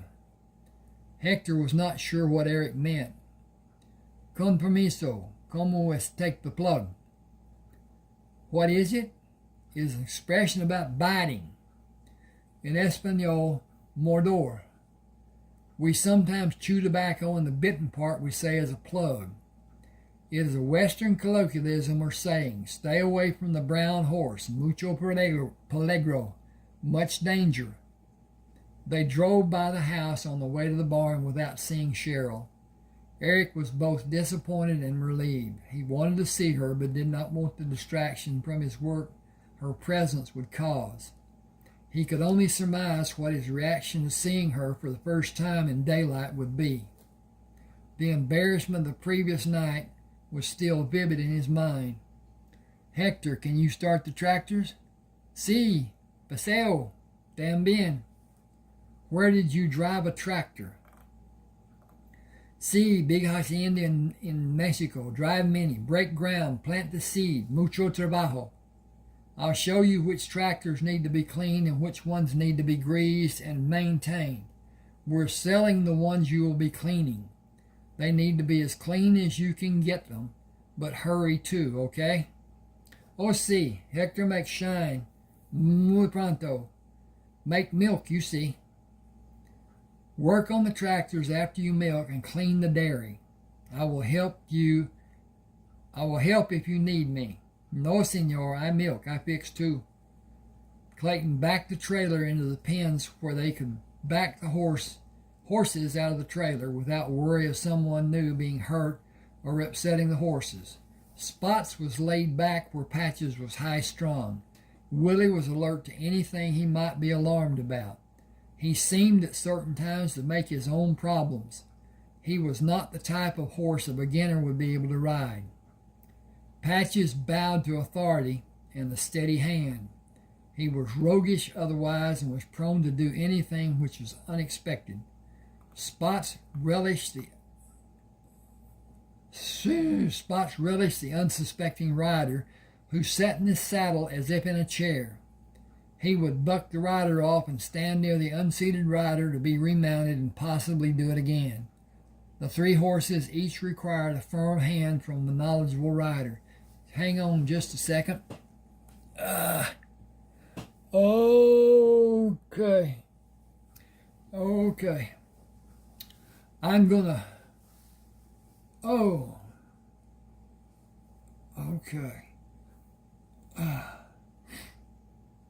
Yeah, I'm gonna stop here. Please subscribe to my channel. Please hit the like button. Both of those things really help the algorithm. And the thing about the YouTube is the algorithm and the changes that YouTube makes and the points that it does, because it's IT and it does things that whatever. One of my books, called Best of Luck, has 3 antique pistols on the cover. They took the cover off my YouTube channel and said that I had a strike because I was promoting the purchase of handguns. I sent a reply, and 5 days later, the part they took off came back. I had in the meantime worried that they would see it in other places and gig me. And if you get 3 strikes on YouTube, you're done. There's no qualification. You're done. So anyway, it turned out to be okay, but it was a mistake, and it could not be somebody with any form of good judgment about what was done. But it was done. Now, appreciate this. If you want to buy books of mine, I have 30 that are published, one that is not, and it's published, in fact, because it's on YouTube. But at any rate, send me an email. Tell me which one you want. I will send you a email with an attachment of that ebook.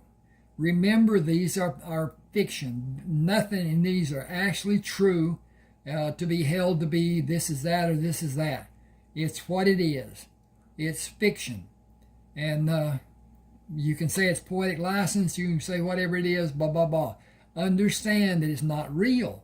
It is fiction. It's entertaining. I enjoy writing it. I enjoy reading it. I don't enjoy editing it, but that's one of those things too. At any rate, thanks for being with me. Hope you enjoyed.